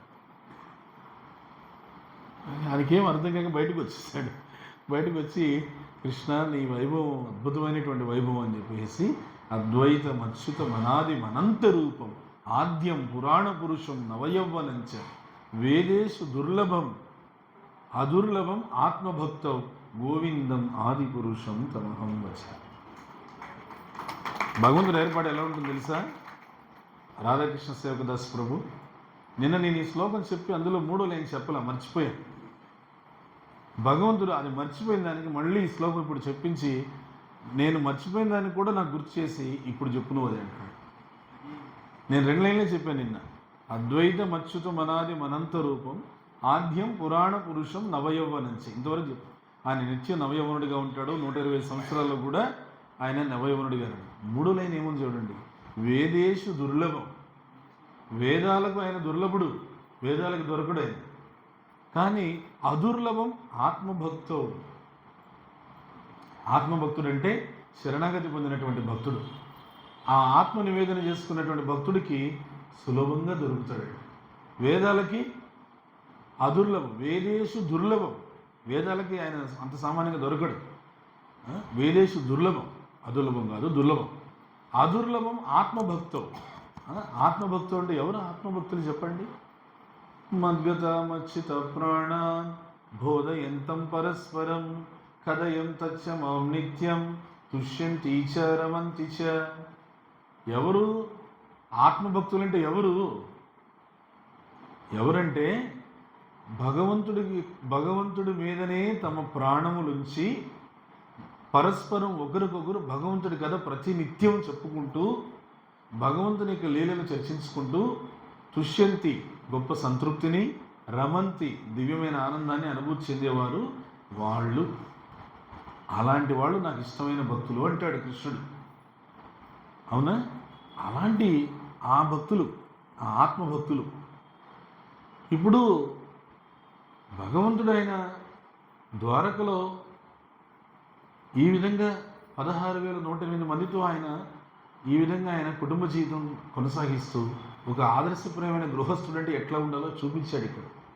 అందుకని ద్వారకా జీవితం, కృష్ణుడి యొక్క ద్వారకా జీవితం అందరికీ చాలా చాలా ఆదర్శప్రాయం. కొద్దిమంది అడుగుతారు మనం మామూలుగా, ఏమండి మీ కృష్ణుడు అన్నీ మాయల మారిగానే చేశాడు కదండి, అక్కడ బృందావనంలోనూ అట్లాగే చేశాడు, కురుక్షేత్రంలోనూ అట్లాగే చేశాడు, మధురలోనూ అట్లాగే చేశాడు. ద్వారకలో 98 సంవత్సరాలు ఉన్నాడు కృష్ణుడు. ఒక ఆదర్శపరమైన గృహస్థుడు అంటే తెల్లవారుజామున బ్రహ్మముహూర్తంలో నిద్రలేయాలి. ఆయన బ్రహ్మముహూర్తంలో నిద్రలేసేవారు. నిద్రలేచి ఏం చేసేవారు? కృష్ణుడు ఆయన తన దివ్యమంగళ స్వరూపాన్నే తాను స్మరణ చేసేవాడు. అంటే మనందరికీ ఏమి నేర్పిస్తుంటే మనం ఎవరిని స్మరణ చేయాలి? పొద్దున్నే ఆ భగవంతుని స్మరణ చేయాలి. హరే కృష్ణ హరే కృష్ణ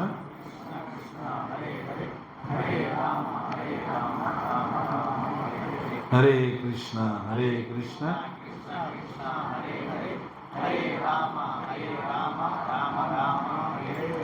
ఇట్లా ద్వారకలో రాణులందరూ కూడా భగవంతుని స్మరణ చేస్తూ రోజంతా భగవంతునికి సేవ చేసుకుంటూ ఉన్నారు. రాత్రి భగవంతుడు నిద్రపోయేటప్పుడు కూడా అన్ని రాజభవనాల్లో భగవంతుడు నిద్రపోగానే భగవంతుడికి పాదసేవ చేస్తున్నారు. ఇంతవరకు బాగానే నడిచింది. అనుకోకుండా ఒక రోజున ఒక ఉపద్రవం వచ్చింది ద్వారకలో. ఏమిటదంటే రుక్మిణీదేవి ఇంట్లో నిద్రపోతున్న కృష్ణుడు అర్ధరాత్రి బృందావన్ బృందావన్, గోవర్ధన్ గోవర్ధన్, యమున యమున అని కలవరించి ఏం అర్థం కాక రుక్మిణీదేవి ఏంటి స్వామి నిద్రలో కలవరిస్తున్నాడని చెప్పి స్వామి స్వామి అని చెప్పాను. బృందావన్ బృందావన్. రుక్మిణీదేవికి ఇంకా నిద్ర లేదు. ఏమిటి స్వామి రాత్రి నిద్రలో ఏంటో బృందావనం అంటున్నాడు, యమున అంటున్నాడు, గోవర్ధనం అంటున్నాడు, అసలు ఏమైంది? తెల్లారింది. తెల్లారిగానే రుక్మిణీదేవి ఈ విషయాన్ని వెళ్ళి మా చెల్లెళ్ళకి చెప్పాలి అని అనుకుంటోంది. అనుకునే లోపలే అక్క అక్కో అని చెప్పి పరిగెత్తుకుంటూ వచ్చింది సత్యభామ. ఏమేనంటే రాత్రి స్వామి దగ్గర నుంచి ఏదో కలవరింపు వినపడింది. అప్పటి నుంచి నాకు కలవరించ మొదలైపోయింది.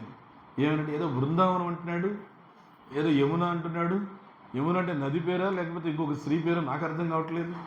ఇంక తెలిసిందే కదా, అనుమానం పెనుభూతం ఆయన అని చెప్పి సత్యభామ, ఇందులో జాంబవతి, ఇందులో మిత్రవింద, లక్ష్మణ, భద్ర, నాగ్నజితి, కాళింది అందరూ వచ్చేసారు. అందరికీ ఇదే ఎక్స్పీరియన్స్ ఏంటంటే రాత్రి భగవంతుడు ఎవరినో కలవరిస్తున్నాడు. ఎవరిని కలవరిస్తున్నాడు? బృందావనాన్ని, గోవర్ధన పర్వతాన్ని, యమున నదిని, నందమహారాజుని, యశోదమ్మని, గోపబాలుని, గోపికలను, గోవులను, రాధారాణిని కలవరిస్తున్నాడు అని తెలుసు. ఇప్పుడు వీళ్ళకి బాధ ఏంటంటే చూడక పొద్దు నుంచి సేవ చేసేదంతా మేము, రాత్రిపూట నిద్రలో కలవరించేది వాళ్ళన. ఏమన్నా న్యాయం ఉండదా దీంట్లో? అంతే కదా. రాత్రి ఏం కలవరిస్తావు? పొద్దు నుంచి ఏం ఆలోచిస్తున్నావో అదే కలవరిస్తావు. మరి రాత్రి ఇప్పుడు మేము కృష్ణాష్టమికి రోజంతా సేవలో ఉండి రాత్రి అభిషేకం అంతా అయిపోయి 4 అయిపోద్ది. 4ంటికి అలా పడుకుని నిద్రపోతే కూడా ఆ నిద్రలో కూడా ఏదో అభిషేకం జరుగుతూనే ఉంటుంది అన్నమాట, స్మరణ. మళ్ళీ 6-7 లేచేసి మళ్ళీ ప్రభుపాద వ్యాస పూజకి రెడీ అయిపోతాం. అట్లా ఏమంటే వాళ్ళకి ఏమని ఆలోచన వచ్చిందంటే, అంటే పేరుకి కృష్ణుడు ఇక్కడ ఉన్నాడు కానీ మనిషి ఇక్కడ ఉన్నాడు, మనసు ఇక్కడ లేదు, మనసు అక్కడుంది. అందుకే రాత్రి నిద్రలో కూడా వాళ్ళనే కలవరిస్తున్నాడు.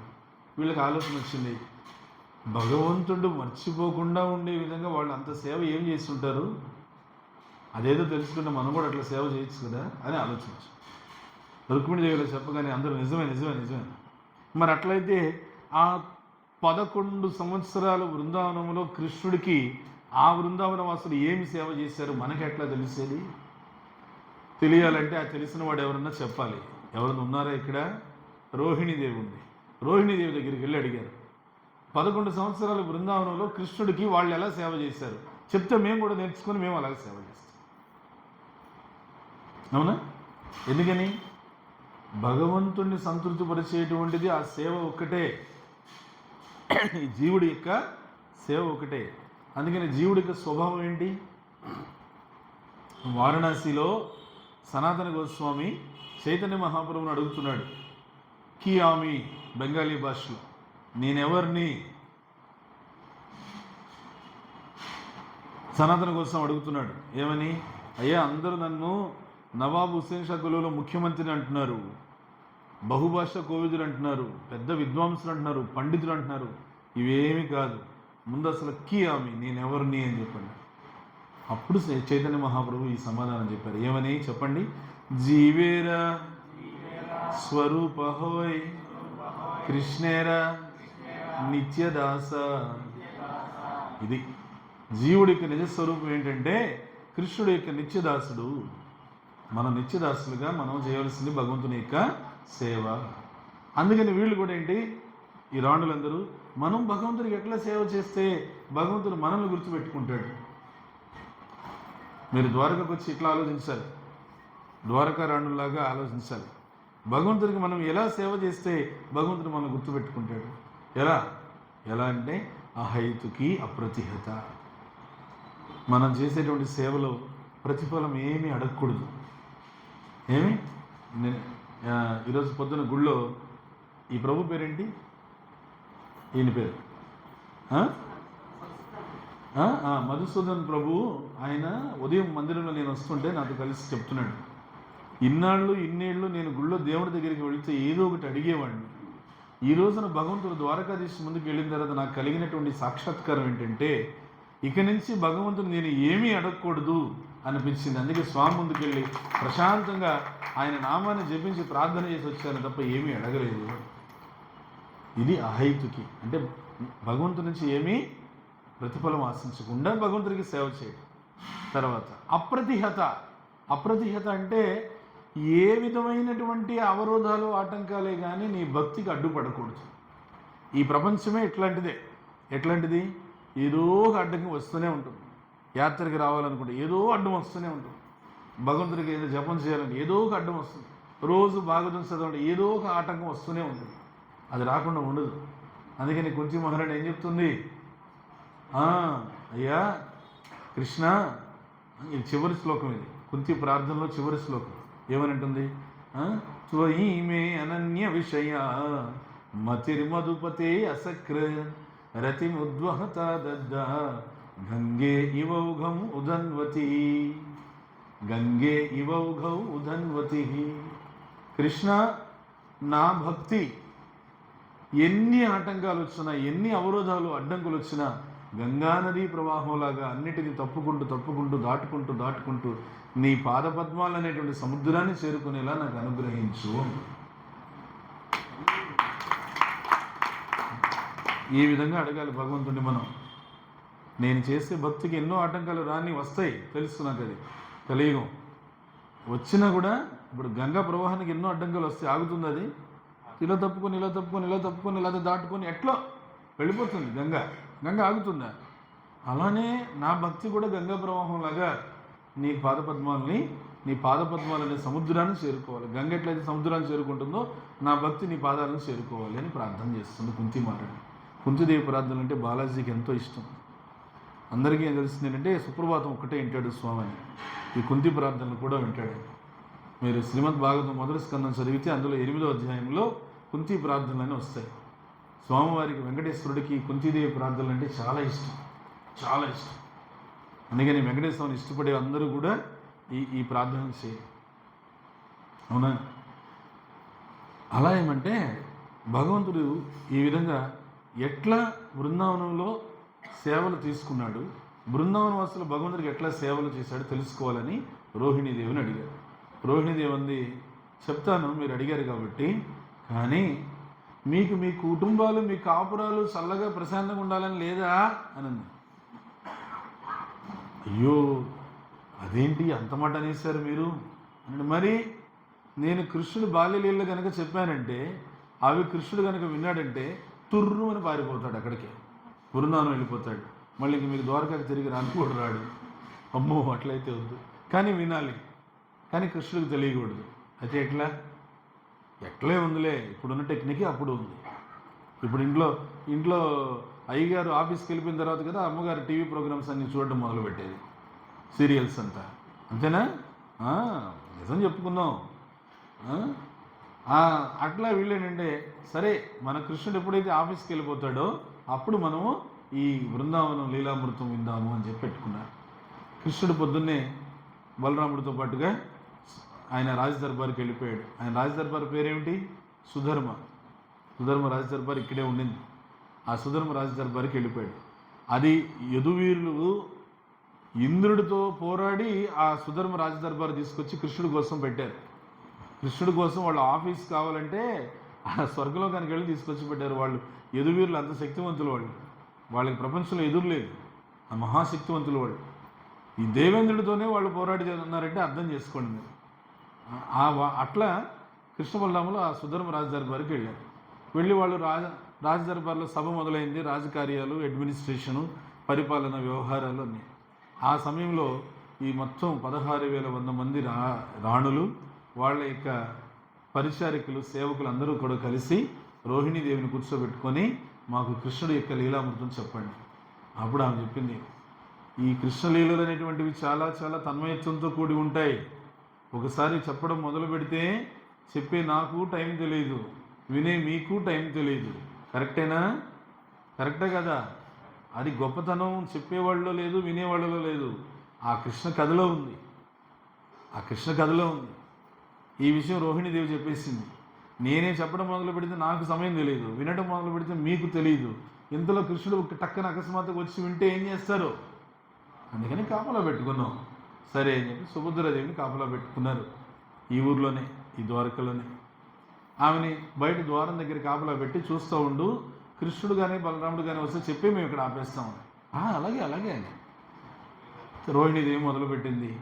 ఓం నమో భగవతే వాసుదేవాయ, ఓం నమో భగవతే వాసుదేవాయ, ఓం నమో భగవతే వాసుదేవాయ మొదలుపెట్టగానే ప్రవాహంలాగా వెళ్ళిపోతుంది. వాళ్ళు తన్మయత్వంతో నిమగ్నం అయిపోయారు. ఆమె కళ్ళు మూసుకొని పారవలసిందో చెప్తుంది. ఆ రాణులందరూ తన్మయత్వంతో వాళ్ళు కూడా వింటున్నారు. ఇంతలో ఆ ద్వారం దగ్గర ఉండే సుభద్రాదేవి ఉండేది ఊరికే ఉండొచ్చు కదా. అబ్బా, లోపల కృష్ణలీల చెప్పేస్తున్నారే, నేను లేను, కృష్ణలీల జరిగినప్పుడు నేను కూడా లేను, ఈమె లేదు అక్కడ, బృందావనంలో లేదు, నేను కూడా లేను, ఆ లేదు నేను కూడా ఇప్పుడు వినకపోతే నేను మళ్ళీ ఇంకెప్పుడు వినేది అని చెప్పేసి మనిషి లోపలే ఉంది, 2 చెవులు లోపల పారేసింది. లోపల పారేయగానే ఆ కృష్ణుడు లీలలు విని సుభద్రాదేవి, అబ్బా, కృష్ణుడు బలరాముడు యొక్క లీలలు ఇంత అద్భుతంగా ఉన్నాయా, ఇంత ఆనందంగా ఉంటాయా అని చెప్పి ఆశ్చర్యపోయింది. ఆశ్చర్యంతో కూడినటువంటి ఆనందాన్ని పొందింది. అది ఎలాంటిదంటే ఆనందానికి పరాకాష్ట, మహదానందం. ఆ ఆనందంతో ఆశ్చర్యము ఆనందం రెండు వచ్చేసరికి సుభద్రాదేవి ఎలా అయిపోయింది తెలుసా? ఆశ్చర్యంతో కళ్ళు పెద్దవయ్యాయి, ఆనందంతో నోరు పెద్దదైంది. అట్లా మీరు ఎప్పుడైనా చిన్నపిల్లలు చూడండి, ఒకేసారి వాళ్ళకి పట్టరాని ఆ సంతోషం వస్తే, ఆ పట్టరాని సంతోషంతో పిల్లలు ఎట్లా అంటారు తెలుసా? అని అంటారు. గమనించారు ఎప్పుడన్నా? చేతులు కళ్ళు లోపలికి ముడుచుకుపోతాయి, ఏమి నోరు పెద్దగా తెరుస్తారు, కళ్ళు పెద్దగా చేస్తారు అంటారు. ఆ తన్మయత్వాన్ని పొందింది సుభద్రాదేవి.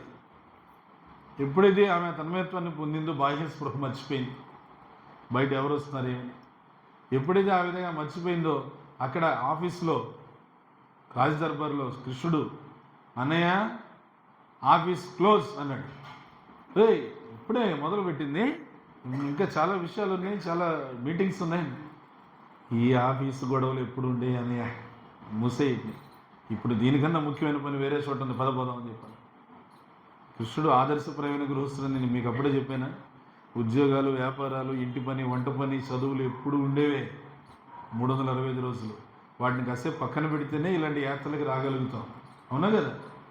లేదంటే ఎప్పుడో ఉద్యోగాలు ఉంటాయి, ఎప్పుడో వ్యాపారాలు ఉంటాయి, ఎక్కడ వాటికి తీరిక ఎక్కడ ఉండేది చెప్పండి? 365 రోజులు కాదు, పోయిందాకా ఉంటాయి. అందుకని కృష్ణుడు అన్నాడు, అన్నయ్య ఈ వ్యాపారాలు ఎప్పుడు ఉండే అన్నయ్య, మనం దీన్ని ఆపేసి మనం దీనికన్నా ముందు మనకి ఏమి ముఖ్యమైన పని ఇంకోటి ఉంది, ఏడు బయలుదేరబెట్టే అని చెప్పాడు. మామూలుగా చెప్తే బలరాముడికి లేదని చెప్పేసి శ్రీకాకుళం భాషలో చెప్పేశాడు. వెంటనే బలరాముడు టక్కన అప్పటికప్పుడు ఆపేసేసి, ఏడు బేగి పదరా మరి ఏంటి ఇక్కడ అని చెప్పేసి ఆయన వెనకాల వచ్చేసరికి కృష్ణ బలరాములు ఇద్దరు వేగంగా వచ్చేసారు. వచ్చిన తర్వాత సుభద్రాదేవి అక్కడ తన్మయత్వంలో ఉంది. తన్మయత్వంలో ఉంటే బలరాముడు కృష్ణుని తట్టి, ఏంటి ఎలా ఉంది అని చెప్పి చూపించాడు. ఏం మాట్లాడద్దు, ఏం జరుగుతుందో లోపల మనం తెలుసుకుందాం అని చెప్పి కృష్ణుడు ఒక పక్కన, బలరాముడు ఒక పక్కన సుభద్రాదేవికి అటు ఇటు వెళ్ళి నుంచొని ఏం జరుగుతుందని వాళ్ళు కూడా చెవేశారు. చెవేస్తే లోపల కృష్ణలీలామృతం, అవునే, ఆ కృష్ణలీలామృతం ఎంత గొప్పది చెప్పండి. అది కృష్ణలీల అమృతం. అది సుఖదేవ గోస్వామి పరీక్షిత్ మహారాజుకి ఈ కృష్ణలీలలు చెప్తుండగా, భాగవతం చెప్తూ ఉండగా మధ్యలో ఇంద్రుడు అమృత భాండం తీసుకొచ్చాడంట. అమృత భాండం ఎందుకంటే పరీక్షిత్ మహారాజు అంటే కొంచెం వాళ్ళ ఫ్యామిలీ అని ఒక సాఫ్ట్ కార్నర్. ఇంద్రుడు కుమారుడు అర్జునుడు కదా, పాండవులే కదా, పాండవుల మనవడే కదా. సో మావాడని ఒక అభిమానం మీద 7 రోజుల్లో చనిపోతున్నాడని తెలిసి అమృత భాండం ఏమన్నా ఇస్తే అదేమన్నా అతనికి ఆయుష్ పెంచుతుందేమో అనేసి చిన్నగా అక్కడ భాగవతం జరుగుతోంది. సుఖదేవ గోస్వామి ఎంతో నిమగ్నమై చెప్తున్నాడు, పరీక్షిత్ మహారాజు ఎంతో ఏకాగ్రతగా వింటున్నాడు. వింటుంటే మధ్యలో పానకంలో పుడకలాగా వచ్చి ఆ అమృత భాండం ఇస్తున్నాడంట. ఎవరికి పరీక్షలు మరి అమృతబాండం తీసుకొని ఇంద్రుడు అమృతబాండం ఇస్తూ ఉంటే సుఖదేవ్ గోస్వామి టక్కన గమనించాడు. వెంటనే డిస్టర్బెన్స్ తెలిసిపోయి పో ఇక్కడి నుంచి అని చెప్పన్నాడు. ఇంద్రుడు భయపడిపోయాడు. సుఖదేవ్ గోస్వామి అన్నాడు, నేను ఆల్రెడీ కృష్ణలీల అమృతం ఇస్తున్నాను ఆయనకి. నీ కృష్ణలీల అమృతం ముందు నువ్వు తెచ్చే ఆ చిన్న చెంబుడు అమృతం ఏం సరిపోతుంది అన్నాడు. చిన్న చెంబుతో తెచ్చే అమృతం, ఇది కృష్ణలీల అమృతం అనేది మహాధార, అది నేను ఇస్తున్నాను ఆల్రెడీ. ఆ అమృతం నేను ఇస్తుంటే నువ్వు మళ్ళీ పోయి చిన్న చెంబుల్లో కుండల్లో తీసుకొచ్చి అమృతం ఇస్తావు, పో ఎక్కడి నుంచి అని చెప్పి ఇంద్రుడు పారిపోయాడు. అలాంటి అమృతాన్ని, కృష్ణలీల అమృతాన్ని అక్కడ దేవకీదేవి మైమరిచి చెప్తుంది, రాణులు మైమరిచి ఉంటున్నారు. ఎక్కడ? ద్వారకలోనే. అప్పుడు మొట్టమొదటిసారి ఫస్ట్ టైం కృష్ణుడు బలరాముడు వాళ్ళ స్వంత కథను వాళ్ళే విన్నారు. విని వాళ్ళకి ఆశ్చర్యం అయిపోయింది. ఇంత ఇంత అద్భుతంగా ఉంటాయా మేము చేసిన లీలలు, ఆనందం అయిపోయింది. ఇంత ఆనందాన్ని ఇస్తాయా మేము చేసిన లీలని వాళ్ళు కూడా ఆనందానికి, ఆశ్చర్యానికి గురయ్యి వాళ్ళకు కూడా ఆ సుభద్రాదేవికి లాగానే పెద్ద పెద్ద కళ్ళు, పెద్ద చిరునవ్వు, పొట్టి చేతులు, పొట్టి కాళ్ళతో అట్లా మైమరిచిపోయి ఉండిపోయాయి. అట్లానే కదలకుండా ఉండిపోయేసరికి అలానే ఉండిపోయి ఆ కృష్ణలీలలో వింటూ ఉండగా నారాయణ నారాయణ ఎవరు వచ్చారు? వస్తాడు కదా ఆయన రావాల్సిన టైంకి. ఆ శబ్దం వినగానే కృష్ణుడు టక్కన స్పృహలోకి వచ్చి ఓకే అని చెప్పేసి బలరాముడు మామూలు స్థితికి వచ్చాడు, సుభద్రదేవి మామూలు స్థితికి వచ్చేసి. ఈ లోపల నారదముని జై హో జై హో, ఇంతవరకు ఈ సృష్టిలో కని విని ఎరిగినటువంటి అద్భుతమైనటువంటి భగవద్ రూపాన్ని నేను చూడగలిగాను అని చెప్పేసి ఆనందంతో చిందులేస్తున్నాడు నారదముని. హరి హరి ఓ చిందులేస్తున్నాడు. ఇంతవరకు సృష్టిలో ఎవరు చూడలే, ఈ రూపాన్ని చూడలేదు. ఈ రూపాన్ని ఇంతవరకు విన్నారు అందరూ. మత్స్య కూర్మ వామన వరాహ ఏమి అర్థమైందా? అవన్నీ విన్నారు. వాటి పాట కూడా పాడుదాం మనం, అన్నమయ్య లేక పాడుదామా? అప్పుడు ఈ రూపం ఎవరు చూడలేదు, దశావతారం అన్నీ విన్నారు కానీ ఈ రూపం ఎవరు చూడలేదు అనేసి నారదముని ఆనందంతో చిందులేస్తుంటే అప్పుడు కృష్ణుడు అన్నాడు, ఏ ఆగవయ్య ఏమి నీ సంబడం, నేను ఈ విధంగా ఇలాంటి రూపం తీసుకున్నానని చెప్పేసి మా ఇంట్లో వాళ్ళకి చెప్పమాకు అని చెప్పాను. అని అంటే టక్కన నారదముని ఆగి అదే కదా నా బలహీనత, చెప్పకుండా ఉండలేదు నేను అని అంటే, ఇదిగో అట్లా చెప్పి నువ్వు మళ్ళీ బొమ్మ ఉంచుతావు, చెప్పొద్దు అని అంటే అప్పుడు చెప్పాడనమాట కృష్ణుడు నారదముని, నాకు వాగ్దానం ఇస్తే చెప్పకుండా ఉంటాడు, నాకు ఏదైనా వరం ఇస్తానంటే చెప్పకుండా ఉంటాను. చెప్పు నీకేం వరం కావాలి? కలియుగంలో అందరూ బద్ధజీవులు, భగవంతుడి కోసం, ఆధ్యాత్మిక కోసం టైం ఇవ్వండి అంటే ఎవరు? భగవంతుడి కోసం సేవ చేయడానికి కొద్దిగా ఎనర్జీ ఖర్చు పెట్టండి అని అంటే పెట్టలేదు. కాస్త శక్తిని ఇవ్వమంటే ఇవ్వలేదు. ధనం ఇవ్వమంటేనో ఆలోచిస్తారు. అలాంటి జీవులందరినీ ఉద్ధరించడానికి, కలియుగ జీవులందరినీ కూడా కాపాడడం కోసం నువ్వు ఇదే స్వరూపంతో కలియుగ జీవులందరి కోసం నువ్వు అవతరిస్తాను అని చెప్పి నాకు వాగ్దానం చేస్తే అప్పుడు నేను ఈ రూపం గురించి ఎవరికి చెప్పకుండా ఎట్లో ప్లాస్టర్ వేసుకుని ఏదో నేను నా తిప్పలేదు నేను పడి ఎవరికి చెప్పకుండా ఉంటాను అని అన్నాడు. అనగానే ఆలోచన చేసి కృష్ణుడు, అమ్మో ఇప్పుడు ఈయనకి వరం ఇవ్వకపోతే అందరికీ టామ్ చేసేస్తాడు మళ్ళీ అని చెప్పి, సరే నేను అన్ని అడిగినట్టుగా కలియుగంలో జీవులందరినీ ఉద్ధరించడానికి నేను భారతదేశంలో తూర్పు దిక్కున జగన్నాథునిగా అవతరిస్తాను అని చెప్పి మాట్లాడాడు. ఆ మాట ఎక్కడిచ్చాడు? ద్వారకలో ఇచ్చాడు. అక్కడ ఎక్కడ శంఖక్షేత్రం అంటారు. శంఖక్షేత్రం అంటే జగన్నాథ్పురి. ఆ పూరి క్షేత్రంలో జగన్నాథుడిగా అవతరించాడు. ద్వారక క్షేత్రంలో ద్వారకాధీశుడు ఇచ్చిన మాటే పూరి క్షేత్రంలో జగన్నాథుడిగా అవతరించడానికి కారణం. ఆ జగన్నాథుడితో ఆ జగన్నాథుడు మన వెంట యాత్ర అంతా వచ్చాడు కాదా? తప్పు చెప్పానా? సరే మీరు కరెక్ట్ చెప్పండి. ఆ జగన్నాథుడితో మనమంతా చక్కగా ఎన్ని రోజులు యాత్ర చేసాం, ఇది కరెక్టా? హరివో. సో అందుకని ఆయనకు ఒకసారి నమస్కరించి చెప్పండి. కృతజ్ఞత భావంతో రైళ్ళు ఎక్కాము, బస్సులు ఎక్కాము, ఆటోలు ఎక్కాము, ఎన్నెన్నో ప్రయాణ సాధనాలు ఎక్కాము. ఏ ప్రయాణ సాధనలైనా ఏ వైపు నుంచైనా ప్రమాదం పొంచి ఉంది, అది అందరికీ తెలుసు. రోజు ఎన్ని వింటున్నాం? ఎన్ని బస్సు ప్రమాదాలు, ఎన్ని రైలు ప్రమాదాలు, ఎన్ని ఆటో ప్రమాదాలు, ఎన్ని కారు ప్రమాదాలు, వాటన్నింటి మధ్య భగవంతుడు సురక్షితంగా తీసుకొచ్చినందుకు ఆయన కృతజ్ఞత చెప్పాలి కదా. నీలాచల నివాసాయ నిత్యాయ పరమాత్మనే బలభద్ర సుభద్రాభ్యాం శ్రీజగన్నాథాయతే శ్రీజగన్నాథాయతే నమః. జగన్నాథ స్వామి నయనపథగామి భవాతు మే. ఇది ఇలాంటి ఈ ద్వారకలో భగవంతుడి గురించి ఇప్పుడు దాకా చెప్పుకున్నాం. భగవంతునికి భక్తుడి గురించి చెప్పుకోవాలి కదా. ఎవరైనా సౌరాష్ట్రలో ఒక చిన్న పిల్లవాడు పేరు నరసింహ మెహతా, 5 సంవత్సరాలకి తల్లిదండ్రులు వెళ్ళిపోయారు. అవ్వ దగ్గర పెరిగాడు. ఒక అన్న ఉన్నాడు. నోటి మాటలు రావు సరిగా.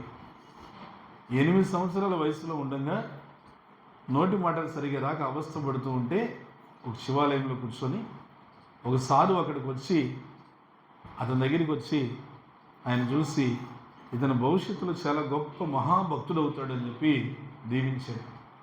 దీవించేసరికి వాళ్ళ అవ్వ అంది, స్వామి మహాభక్తుడు అవుతాడు అని చెప్పేసి మీరు దీవించారు, నోటి మాటే రాదు, ఎక్కడ మహాభక్తుడు అయ్యేది, ఏం చెప్పేది అని చెప్పంటే ఖచ్చితంగా ఆయన మహాభక్తుడు అవుతాడు అని చెప్పి ఏం చేశాడు, ఆయన కొద్దిగా ప్రసాదం తీసి 4 జాచమని చెప్పి ఈ ప్రసాదం తిని రాధాకృష్ణ రాధాకృష్ణ రాధాకృష్ణ 3 సార్లు చెప్పు అన్నారు. చెప్పండి, రాధాకృష్ణ రాధాకృష్ణ రాధాకృష్ణ. ఆ పిల్లోడు స్పష్టంగా గట్టిగా పలికాడు. అప్పుడు దాకా మాటలు రావు. ఈ సాధువు ఇచ్చిన ప్రసాదం తీసుకొని భగవన్నామం చెప్పగానే గట్టిగా పలికాడు. అప్పటి నుంచి అనర్గళంగా మాటలు వచ్చేసినాయి. 8 సంవత్సరాలకి వచ్చిన తర్వాత ఇంకా ఎప్పుడూ భగవంతుడంటే ధ్యాస, భగవంతుడంటే ఇష్టం. గుళ్ళలోనే కూర్చొని భక్తులు భజనలు కీర్తనలు చేస్తుంటే అక్కడే కూర్చుండిపోయి భజనలు అంతా అయిపోయి చివరి మనిషి వెళ్ళిపోయిన దాకా అక్కడే కూర్చోడు. ఇదంతా చూసింది వాళ్ళ అవ్వ, అమ్మో వీడే చూస్తుంటే సాధువు అయిపోయేటట్టున్నాడే, డేంజర్గా ఉంది అని చెప్పేసి గబక్కని తీసుకెళ్ళి వివాహం చేసేసింది. ఒక కుమార్తె కుమారుడు, భార్య ఉన్నా కుమార్తె ఉన్నా కుమారుడు ఉన్నా ఆయన ధ్యాస అంతా ఎప్పుడు భగవంతుడి మీదనే. కానీ ఏమైందంటే కొన్నాళ్ళ తర్వాత అవ్వ చనిపోయింది. చనిపోయిన తర్వాత నుంచి అసలు కష్టం మొదలైంది. ఏమిటి, ఉండేది అన్నయ్య వాళ్ళ ఇంట్లో. అన్నయ్య వదిన ఉన్నారు. ఆ వదిన పేరు గౌరీ. ఆమె అవ్వ ఎప్పుడైతే కాలం అయిపోయిందో అప్పటి నుంచి ఆమెని పెత్తనం వచ్చింది. ఇంకా అప్పటి నుంచి ఏం చేసింది, పొద్దున్న లెగిస్తే ఇంట్లో పందికొక్కులాగా పడి తింటున్నారు. ఇంటికి ఏం తెచ్చేది లేదు, ఏమి లేదు. అంతా మా ఆయన కష్టపడి తేవాలి, వీళ్ళంతా పందికొక్కులాగా పడి తినాలి. ఇట్లా మొదలుపెట్టి ఇవి బాణాల కన్నా పొద్దునైనవి కదా ఇవి. చూశాడు చూశాడు చూశాడు. సరే, ఇంతలో కుమార్తె పెళ్ళిడికి వచ్చింది. కుమార్తెకి వివాహం చేయాలి, డబ్బు లేదు, ఏం చేయాలని బాధపడుతున్నాడు. భార్య వచ్చి, ఏమండి పుట్టింటి వాళ్ళు ఇచ్చిన నగలన్నీ ఇదిగో, ఇవి తీసుకెళ్ళి ఎక్కడన్నా అమ్మి ఆ డబ్బు తీసుకొస్తే దాంతో పాపకి మనం వివాహం చేద్దాం, పోయి తీసుకుని అమ్ముకురండి పోయి అని చేతికి ఇస్తే సరే అని చెప్పి ఆయన జునాగఢ్ పెద్ద సిటీ టౌన్కి వెళ్ళాలి. పల్లెటూరు నుంచి ఆ పట్టణానికి వెళ్ళి అక్కడ అమ్ముకు రావాలి అని అంటే మరి 3 రోజులు పడుతుంది. తీసుకొని వెళ్ళాడు. వెళితే ఈ లోపల 7 రోజుల్లో పెళ్ళి ఉంది. 3 రోజులు అమ్ముకొని తీసుకొని రావాలి. వెళ్ళాడు. వెళ్ళగానే అక్కడ పట్టణంలో భాగవత సప్తాహం జరుగుతుంది. ఈ విధంగా భాగవత సప్తాహం చూసి తిన్నగా వెళ్ళిపోయి ఆడ కూర్చునేసి భగవంతుడి గురించి వింటూ అలానే వెళ్ళిపోయాడు. సప్తాహం అంటే 7 రోజులు అవుతుంది.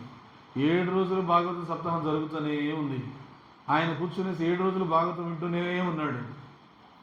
మర్చిపోయాడు, అరే కూతురు పెళ్ళి ఉందే, ఈ నగలని అమ్ముకొని డబ్బులు తీసుకురావాలి, మర్చిపోయాడు. 7 రోజులు భాగవత సప్తాహం అంతా అయిపోయిన తర్వాత ఎందుకు సంచి బరువుగా ఉంది. ఏం సంచి బరువు? నగలు, కూతురు పెళ్ళి ఉంది, సమయం అయిపోయి ఉండాలి. ఇప్పుడు 7 పాటికి ఆ పెళ్లి ముహూర్తం కూడా అయిపోయింది. ఇప్పుడు కన్నా నేను వెళితే నాకు పెళ్ళి ఉంటుంది ఇంట్లో మా ధర్మపత్ని చేత. చీపురి కట్టుతోనో చెంబుతోనో ఏం పెళ్ళి ఎట్టు జరుగుతుందో తెలియదు. కానీ ఏదైతే ఏంది అంతా ద్వారకాధీశుడు ఉన్నాడు. 7 రోజులు ఆయన గురించిగా వినిందని చెప్పి వెళ్ళాడు పల్లెటూరుకి.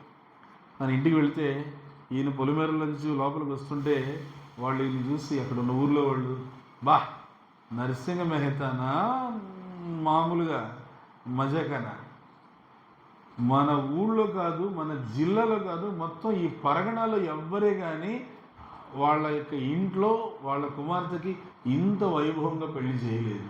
అంత గొప్పగా చేశాడు పెళ్లి. పెడుతున్నారు కదా వీళ్ళు, అసలు కూతురు పెళ్ళికే నేను లేనని చెప్పి వీళ్ళంతా కూడా నన్ను తిడుతున్నారు కదా అని అనుకుంటున్నాడు. ఇంకొంచెం ముందుకు వెళ్ళాడు. వాళ్ళు నరసింహ మెహతా చూసి, బా ఏం ప్రసాదాలు పెట్టారండి, 1 2 108 వెరైటీస్ ప్రసాదాలు పెట్టారు. అసలు అది పెళ్లి భోజనం మా వల్ల కాలేదు తినడం. పెళ్ళి కూడా ఎక్కిరిస్తున్నాను నన్ను అనుకున్నాడు. వెళితే కొద్ది ఇంటికి దగ్గరికి వెళ్ళే కొద్ది అందరూ పొగుడుతున్నారండి. ఏంటయ్యా అప్పుడెప్పుడో మేము విన్నాం, ఏదో ఆకాశం అంతా పందిరేసి భూమి అంతా పెళ్లి పెట్టేసాడని. మళ్ళీ ఇక్కడే చూసాము. ఏం జరిగింది అసలు? ఇంటికి వెళ్ళే కొద్ది భయం పెరుగుతుంది. చీపురు కట్ట చెంబు అని దగ్గరికి వెళ్ళేసరికి ఇంట్లో ఏమో బయటకు వచ్చింది. అక్కడ ఇంట్లో ఇల్లు ఎదురుగా ఊడుస్తూ కనిపించింది. చూశాడు, అబ్బో చీపురు కట్టే కన్ఫామ్ అని చెప్పి అనుకున్నాడు. ఆమె భర్తను చూడగానే చీపురు కట్ట పారేసి పరిగెత్తుకుంటూ వచ్చి చేయగలుక్కొనేసి చెంబు తీసుకుంది. ఓహో చీపురు కట్ట కాదు చెంబు అనమాట అనుకున్నాడు. లేదా చెంబుతో నీళ్ళు నింపి తీసుకొచ్చి పాదాలు కడుగుతూ, ఏమండి నిజంగా నేను జీవితంలో అనుకోలేదండి మీరు మన అమ్మాయికి ఈ విధంగా వివాహం జరిపిస్తారని అని.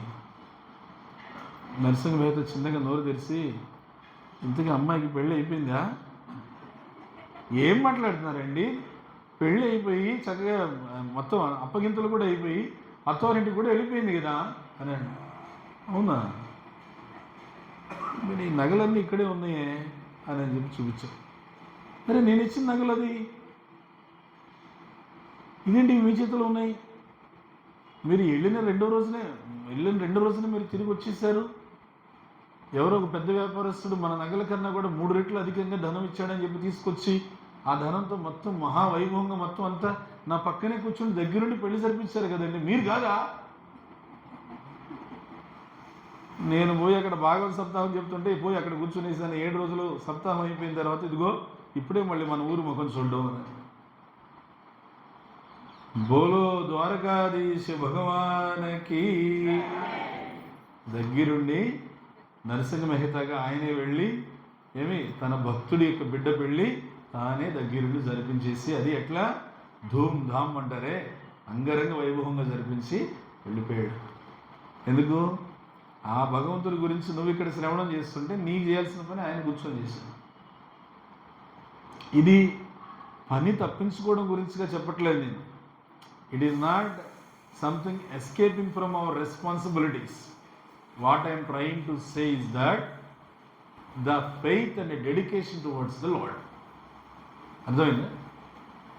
బాధ్యతలని తప్పించుకొని వెళ్ళి భాగవతం దగ్గర కూర్చోమన్నట్లా అలా కూర్చొని నువ్వు శ్రద్ధగా వినలేవు. అంత శ్రద్ధ నీ దగ్గర లేదు. భగవంతుని మీద ఆయనకు ఉండే విశ్వాసం, భగవంతునికి కథ పట్ల ఆయనకు ఉండేటువంటి ఆసక్తి, దాని గురించి చెప్తున్నాను అంతే. అర్థమైందా? ఇది జరిగింది. సరే, ఇంకా అత్తవారింటికి అయిపోయింది. వెళ్ళిన తర్వాత ఇక్కడేమైంది, ఈమె వదిన గారు ఒక రోజున పొద్దున్నే ఇంట్లో ఊర పందులు తింటున్నారండి. కుండలు వండి పెడుతుంటే కూడా ఇంటికి ఏం తెచ్చిచ్చేది ఏం లేదు.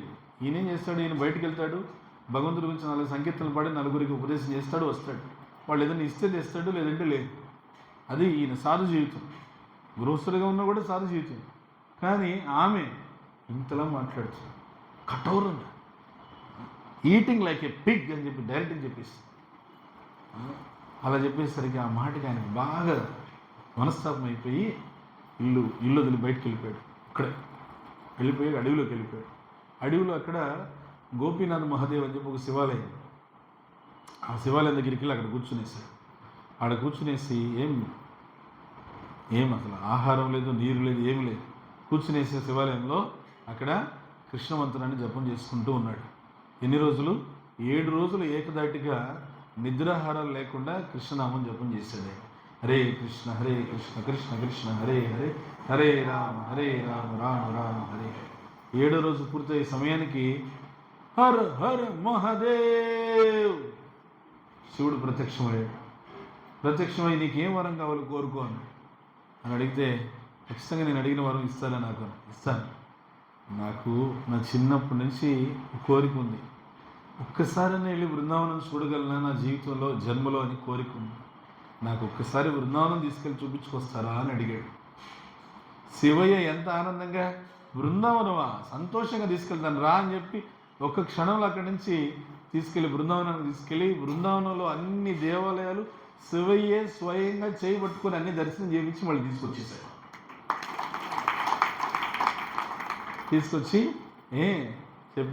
నీకు కృష్ణ భక్తి నిండుగా సిద్ధించుగాక అని చెప్పి దీవించేశాడు. కృష్ణుడి యొక్క వైభవాన్ని పొగిడేటువంటి సంకీర్తనలు, అనేక సంకీర్తనలు రాసేటువంటి శక్తి నీకు ఇస్తున్నాను అని చెప్పి శివుడు అనుగ్రహించేశాడు. అప్పటి నుండి ఈ సౌరాష్ట్ర భాషలో, అంటే గుజరాతీ భాషలో, గుజరాతీని సౌరాష్ట్ర అంటారు. ఎలా అయితే తొలి తెలుగు వాగ్గేయకారుడు అని చెప్పి మనం అక్కడ ఎవరిని అంటాము?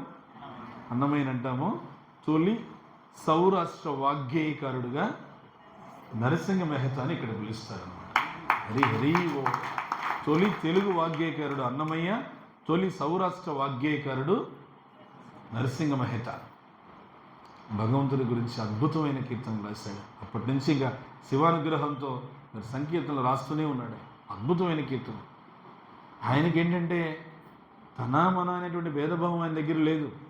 అందరినీ కూడా కులము మతము అనేటువంటి తేడా లేకుండా చూసుకునేవాడు ఆయన. తక్కువ జాతి వాళ్ళ దగ్గరికి కూడా పోయి కూర్చుని వాళ్ళకు కూడా భగవంతుని యొక్క నామం గురించి చెప్పేవాడు. తక్కువ జాతి వాళ్ళు, అది వాళ్ళు ఉండేటువంటి ఉన్నతమైన కుటుంబం అది. నరసింహ మెహతా అంటే వాళ్ళు ఇక్కడ ఉన్నతమైన కుటుంబం అనమాట. సౌరాష్ట్రలో వాళ్ళది హై ఫ్యామిలీ, ఉన్నతమైన కుటుంబంగా భావిస్తారు. వాళ్ళు ఏం చేశారంటే, చూడు ఈయన తక్కువ కులాల దగ్గరికి పోయి వాళ్ళ దగ్గరికి పోయి పాటలంతా పాడుతున్నాడు, వాళ్ళకంతా పాటలు నేర్పిస్తున్నాడు, భగవద్గీత శ్లోకాలు నేర్పిస్తున్నాడు, ఇతన్ని మనతో కలుపుకోవద్దు అని చెప్పి ఆయన పక్కకు పెట్టేశారు. ఆయన వెలువేసినట్టుగా పెట్టేశారు. ఆయన ఏమనుకోలే, ఇంకేమైనా అనుకోలేడు. నేనేం అలా ఆ తేడా భావం, భేదభావం నాకేం లేదు. ఇది ఎక్కువ ఇది తక్కువ అని అట్లేం లేదు. ఏమని చెప్పండి. ఇప్పుడు మనమే ఒకసారి రాత్రి నిద్రపోతాం అనుకో, ఆ నిద్రపోయిన తర్వాత నువ్వు అక్కడ సోఫాలో నిద్రపోతున్నావు, ఏమి బయట అక్కడ రోడ్డు మీద కుక్క నిద్రపోతుంది, తేడా ఏమన్నా ఉందా? కొన్ని రాజేమో పెద్ద సాంస్కృతిక తలుపు మీద నిద్రపోతున్నాడు, బంటేమో అక్కడ మామూలుగా ఆ టేబుల్ మీదనే చెక్క బల్ల మీద నేను నిద్రపోతాను, తేడా ఏమన్నా ఉందా? నిండార రాజు నిద్రించు నిద్రయునుకటే, అండని బంటు నిద్రాదియునుకటే, మెట్టైన బ్రాహ్మణుని మెట్టు భూమి ఒకటే, చండాలుడుండేటి సరి భూమి ఒకటే, సరి భూమి ఒకటే. తన్ననానాహి తన్ననానా పురే తన్ననానా భళ తన్ననానా భళ తందనానా భళ తందనానా భళ తందనానా భళ తందనానా భళ తందనానా. అన్నమాచారి ఈ సంకీర్తనలు రాసింది దానికోసం. ఆ భేదభావంతో, కులము మతము ప్రాంతం అనే భేదభావంతో భగవంతుడిని, భక్తిని, శాస్త్రాన్ని, ఆ సారాంశాన్ని అర్థం చేసుకోకుండా అనేక మంది భగవంతుడికి దూరం అయిపోయారు, భక్తికి దూరం అయిపోయారు. దాన్ని తీసేయడానికే అన్నమాచారి ఇలాంటి సంకీర్తనలు రాశారు. అలానే ఇక్కడ సౌరాష్ట్రలో చూడు, భగవంతుడు అన్ని చోట్లకి ఇలాంటి పంపిస్తాడు. చూడండి, తెలుగులో అక్కడ అన్నమాచారిని పంపించారు, రామదాసు గారిని పంపించారు, త్యాగరాజు, ముఖ్యంగా రామదాసు, అన్నమాచారి ఎక్కువగా ఈ పాటలు రాశారు. ఈ భేదభావం లేకుండా అందరం భగవంతుని యొక్క బిడ్డలమే అనేది కదా భగవద్గీత శ్లోకం. ఏముంది భగవద్గీత శ్లోకం చెప్పండి? మమై వంశో జీవలోకే జీవభూత సనాతన, జీవులందరూ నా బిడ్డలని చెప్తున్నాడు భగవంతుడు. అది నిరూపించినాక వాళ్ళు కీర్తనలు రాశారు. అట్లా ఈ సౌరాష్ట్రలో నరసింహ మెహతా అటువంటి కీర్తనలు రాశారు. అలాంటి కీర్తనలు రాసి ఏమంటున్నాడంటే, జీవాత్మలన్నీ ఆ పరమాత్మని బిడ్డలు అని అర్థం చేసుకోలేకపోతే నీ జీవితం వ్యర్థం, నువ్వు చేసినటువంటి పనులు వ్యర్థం, నువ్వు సంపాదించిన ధనం వ్యర్థం, నువ్వు కొన్నటువంటి పలుకుబడి, పేరు, ప్రతిష్టలు వ్యర్థము అని చెప్పి అర్థం వచ్చే విధంగా పాట రాశాడు. సరే, ఇది అయిపోయింది. ఇదైన తర్వాత ఒకసారి ఏం చేశారు వీళ్ళు, అక్కడ వాళ్ళ ఊర్లో జునాగఢ్ వెళ్ళారు కదా, మనం జునాగఢ్ వెళ్ళాం కదా, అక్కడ ద్వారకా వచ్చేటువంటి భక్తుల బృందం ఒకటి అక్కడికి వచ్చి, మాకు కొద్దిగా ద్వారకలో కాస్తంత మాకు ధన సహాయం కావాలి, ఆ ధన సహాయం కావడానికి దాన్ని హుండీ అంటారు మామూలుగా, అట్లా ధన సహాయం చేయడానికి మాకు దారి ప్రయాణం చేస్తూ వస్తున్నాము, మాకు ఇక్కడ ఎలా ఎవరన్నా సహాయం చేస్తారండి. వాళ్ళు కావాలని అక్కడ ఉండేవాళ్ళు, ఈ నరసింహ మెహతా అని గొప్ప భక్తుడు ఉన్నాడు, ఆయనైతే మీకు సహాయం చేస్తాడు, పోయి అడగండి. వాళ్ళు వెళ్ళి నరసింహ మెహతాని చేయి చాపి అడిగారు, మాకు ద్వారకా యాత్రకు వెళ్తున్నాం, ఏదైనా సహాయం చేయండి. ఆయన దగ్గర ఏం లేదు, కానీ వీళ్ళు భక్తులు చేయి చాచి అడిగారు, అది ద్వారకా వెళ్ళేదానికి అడిగారు. ఎట్లా లేదని చెప్పాలి వీళ్ళకి? ద్వారకాధీశ అని భగవంతుని తలుచుకొని, అయ్యా మీరు ద్వారకా వెళ్ళండి, ద్వారకలో అక్కడ ఒక నాకు సన్నిహితమైన వ్యక్తి ఒకడు ఉన్నాడు, ఒక సేటు, ఆ సేటు మీకు ధనం ఇస్తాడు పోండి అని చెప్పేసి. అవునా, ఎవరండి ఆ సేటు అనండి? శ్యామల్ షా సేట్, అది ఆయన పేరు, పోయి అడగండి అన్నాడు. భగవంతుని తలుచుకొని చెప్పేశాడు అంతే. సరే అని చెప్పేసి అని వాళ్ళు వెళ్ళిపోయారు, ద్వారకా వచ్చారు. శ్యామల్ షా సేట్ అంటే ఎవరండి? ఇక్కడ నరసింహ మెహతా పంపించాడు, ఆయన దగ్గరికి వస్తే మాకు యాత్రకి మాకు సహాయం చేస్తాడని. ఇక్కడ ఎవరు లేరంటే లేరన్నారు.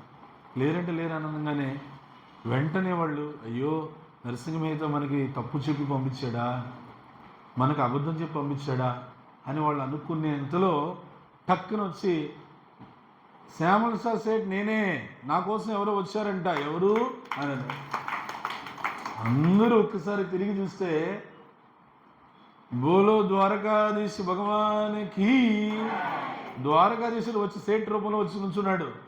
వచ్చి, చెప్పండి నరసింహ మెహతా నాకు కావలసిన వ్యక్తి, మీకు యాత్రకు ఇవ్వాలి కదా, ఉండి నేను ఇస్తాను అని చెప్పి 300 బంగారు వరహాలు వాళ్ళకి ఇచ్చేసి వెళ్ళిపోయాడు అనమాట.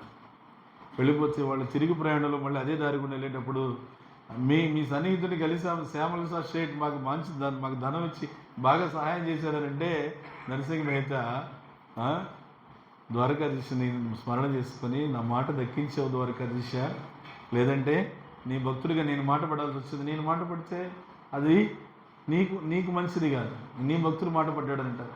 నరసింహ మెహతా చెడ్డోడు అనరు, ఆ కృష్ణ భక్తుడని తిరుగుతాడే నరసింహ మెహతా, ఆయన ఇట్లా అన్నాడు అని అంటారు, అది నీకు రాకూడదు ఆ పేరు. అలాంటి నరసింహ మెహతాకి భగవంతుడు చక్కగా ఒక సందర్భం వచ్చేసరికి భార్య వెళ్ళిపోయింది, బిడ్డ వెళ్ళిపోయాడు.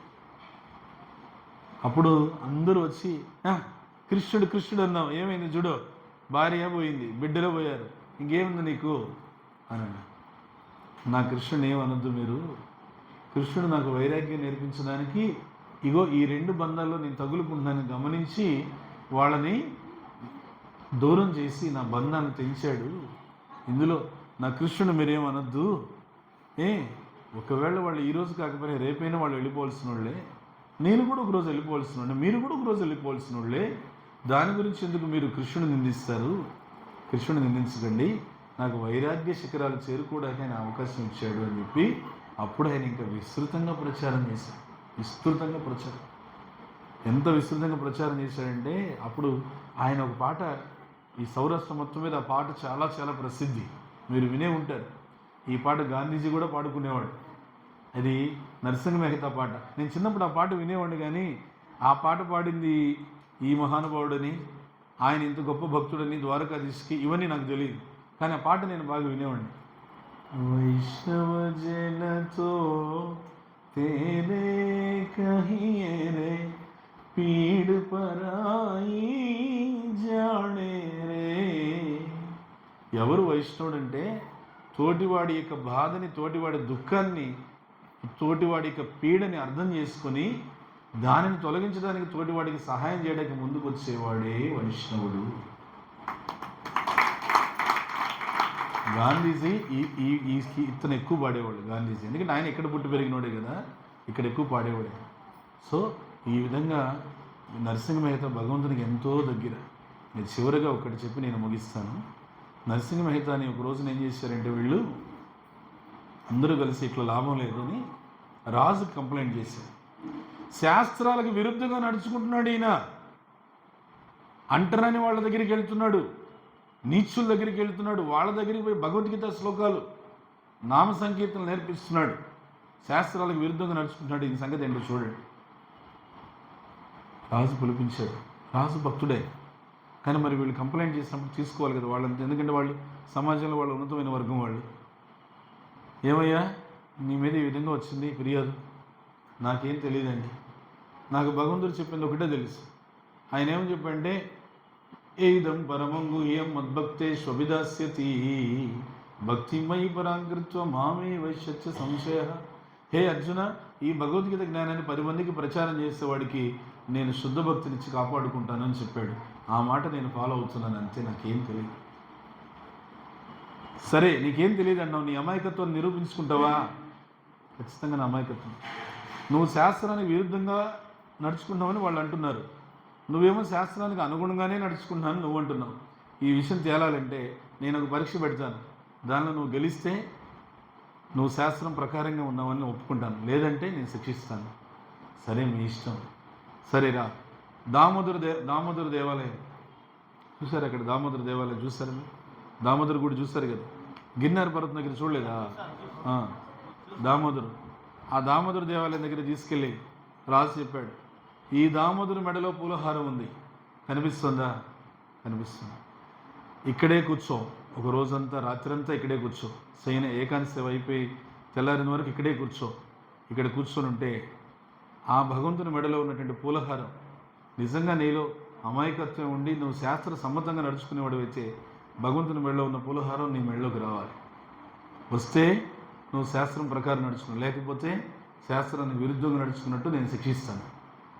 సరే అలాగే మీ ఇష్టం, అంతా భగవద్-ఇచ్ఛ అని చెప్పాను అని రాత్రిపూట ఏకాంత సేవ అయిపోతేనే నరసింహ మెహతా అక్కడ కూర్చొని చక్కగా కీర్తనలు పాడుతున్నాడు.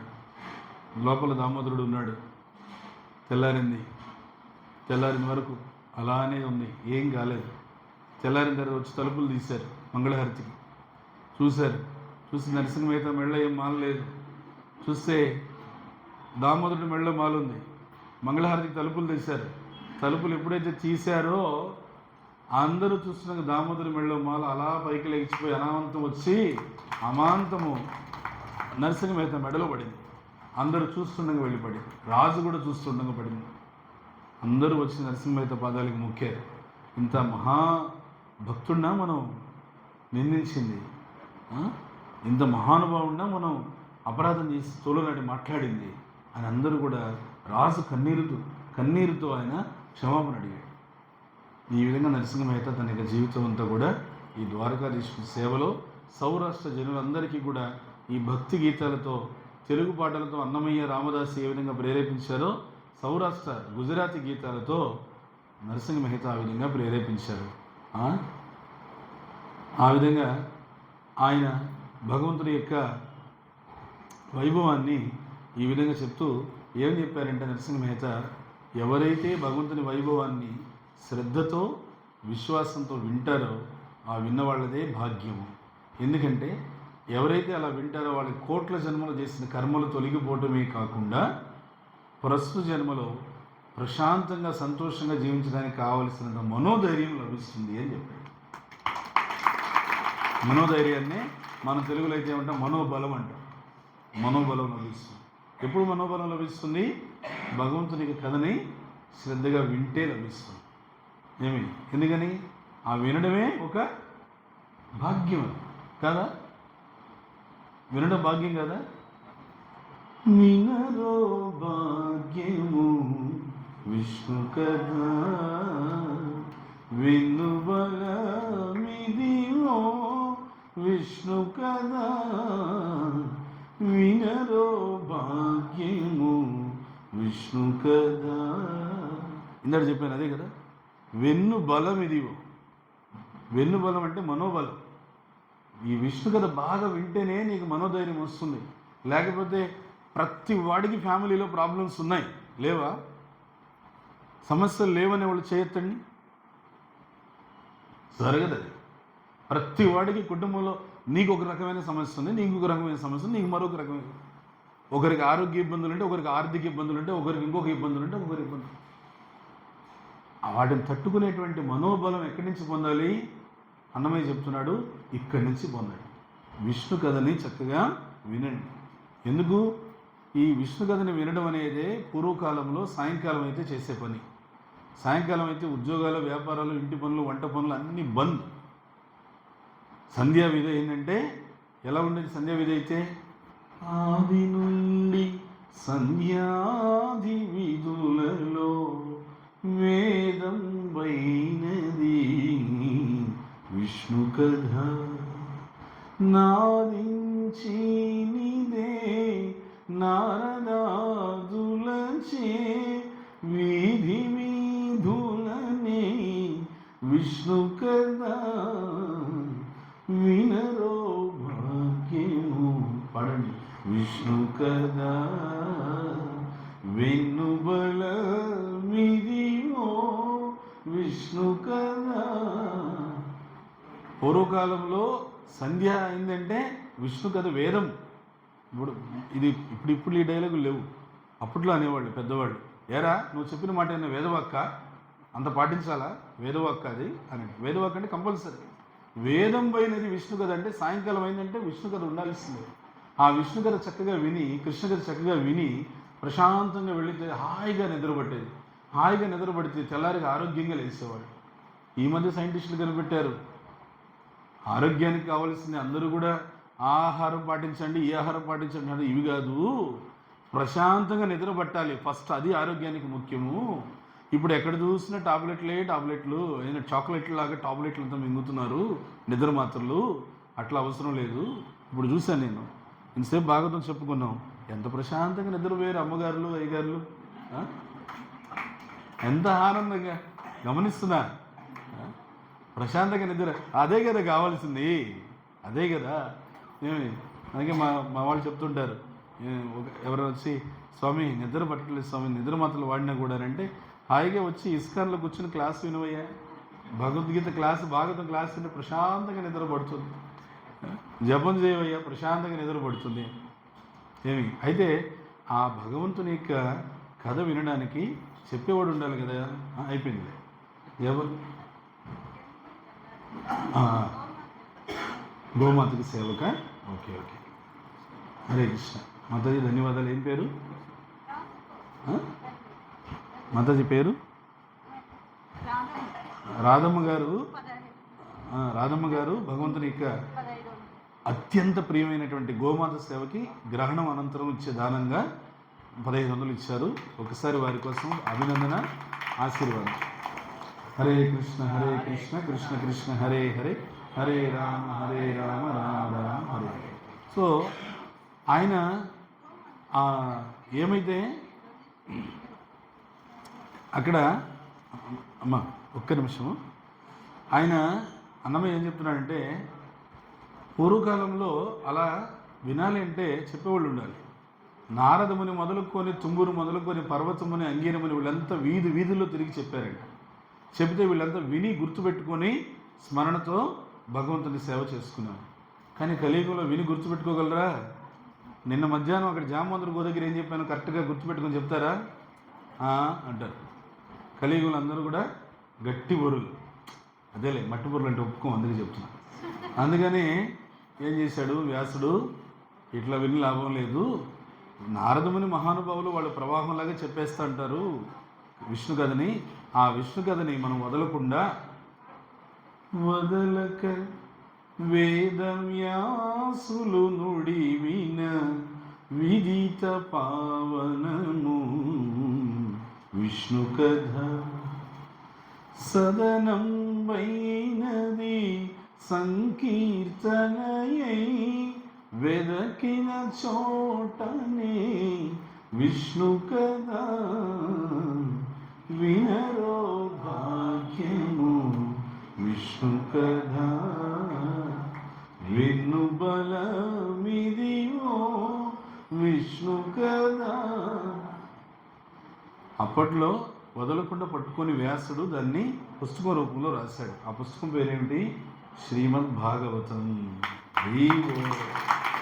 ఆ భాగవతానికే మీరందరూ నిన్న సేవ సమర్పించారు. కొద్దిమంది సెట్ మొత్తంగా ఇచ్చారు, కొద్దిమంది కొంత ఇచ్చారు, సంతోషం. ఆ భాగవతం ఎక్కడ వినాలంటే సంకీర్తన ఎక్కడ జరుగుతుందో అక్కడ వినాలంట ఆ భాగవతం. సరే, ఇదంతా బాగానే ఉంది. నారదాది మునులు చెప్పారు, వ్యాసులు రాశారు, ఇంతవరకు బాగానే ఉంది. అసలు ఈ విష్ణు కథ ఎక్కడి నుంచి వచ్చింది? ఎక్కడి నుంచి వచ్చింది విష్ణు కథ చెప్పండి. దీని మూలం ఎక్కడ? అంటే ఈ కృష్ణ కథ, విష్ణు కథ ఎక్కడి నుంచి వచ్చింది? ఏ మూలం నుంచి?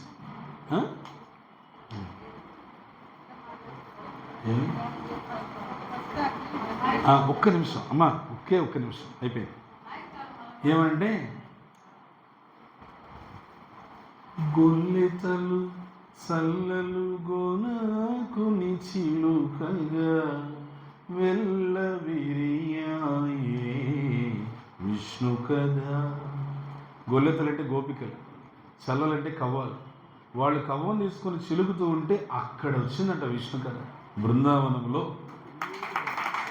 ఆ బృందావనంలో వచ్చినటువంటి ఆ కృష్ణ కథ, విష్ణు కథనే ఇక్కడ రోహిణీ మాత ఇక్కడ ఈ ప్రదేశంలో మనం కూర్చుని ఈ ప్రదేశంలో 16,100 మంది రాణులకి, పట్టపు రాణులకి, వాళ్ళ చెలికత్తెలకి చెప్పిందంట. ఆ విష్ణు కథ దానికి మూలం ఏది? భగవన్నామమే అని చెప్తూ ఇల్లిదే శ్రీ వెంకటేశ్వరు నామము, ఇల్లిదే శ్రీ వెంకటేశ్వరు నామము, వెళ్ళి గొలెపెని విష్ణు కదా వినరో భాగ్యము విష్ణు కదా వెన్నుబలమిదివో విష్ణు కదా వినరో భాగ్యము విష్ణు కదా. ఇది మన భాగ్యం. ఈ భాగ్యం మనకి ఎవరిచ్చారు? ఇస్కాన్ సంస్థాపకాచార్యులైనటువంటి శ్రీల ప్రభుపాదికి. సో అలా ఈ విష్ణు కథ ఇన్ని రోజులు మనం చెప్పుకున్నందుకు, విన్నందుకు, ఈ ఏర్పాటు చేసినందుకు మనందరికీ కూడా ద్వారకాధీశుడి యొక్క సంపూర్ణమైనటువంటి అనుగ్రహం లభించాలని చెప్పి ప్రార్థిస్తున్నాము. గ్రహణం విడిచినటువంటి ఈ సమయంలో దానం అనేది చాలా ప్రసిద్ధి. గ్రహణ స్నానం అందరూ చేశారు. గ్రహణం అయిపోయింది కాబట్టి ఇప్పుడు గోమాతలకి, మన రాధాగోవింద మందిరంలో ఉండేటువంటి సుమారు 300 గోవులకి, గోమాతలకి మీకు తోచినటువంటి సేవ మీరు ఇస్తే మీ గ్రహణ స్నానం సంపూర్ణమవుతుంది. అది ఎంతనేది నేను మీకు చెప్పాను, మీ ఇష్టం. 10 రూపాయలైనా పర్వాలేదు, కానీ మీ చేత్తో ఆ భగవంతుడి ముందు ఇవ్వాలి. అది నేను కోరుకుంటూ మీరు సంతృప్తిగా ఇవ్వండి. స్టార్ట్ చేయండి. ఓకే.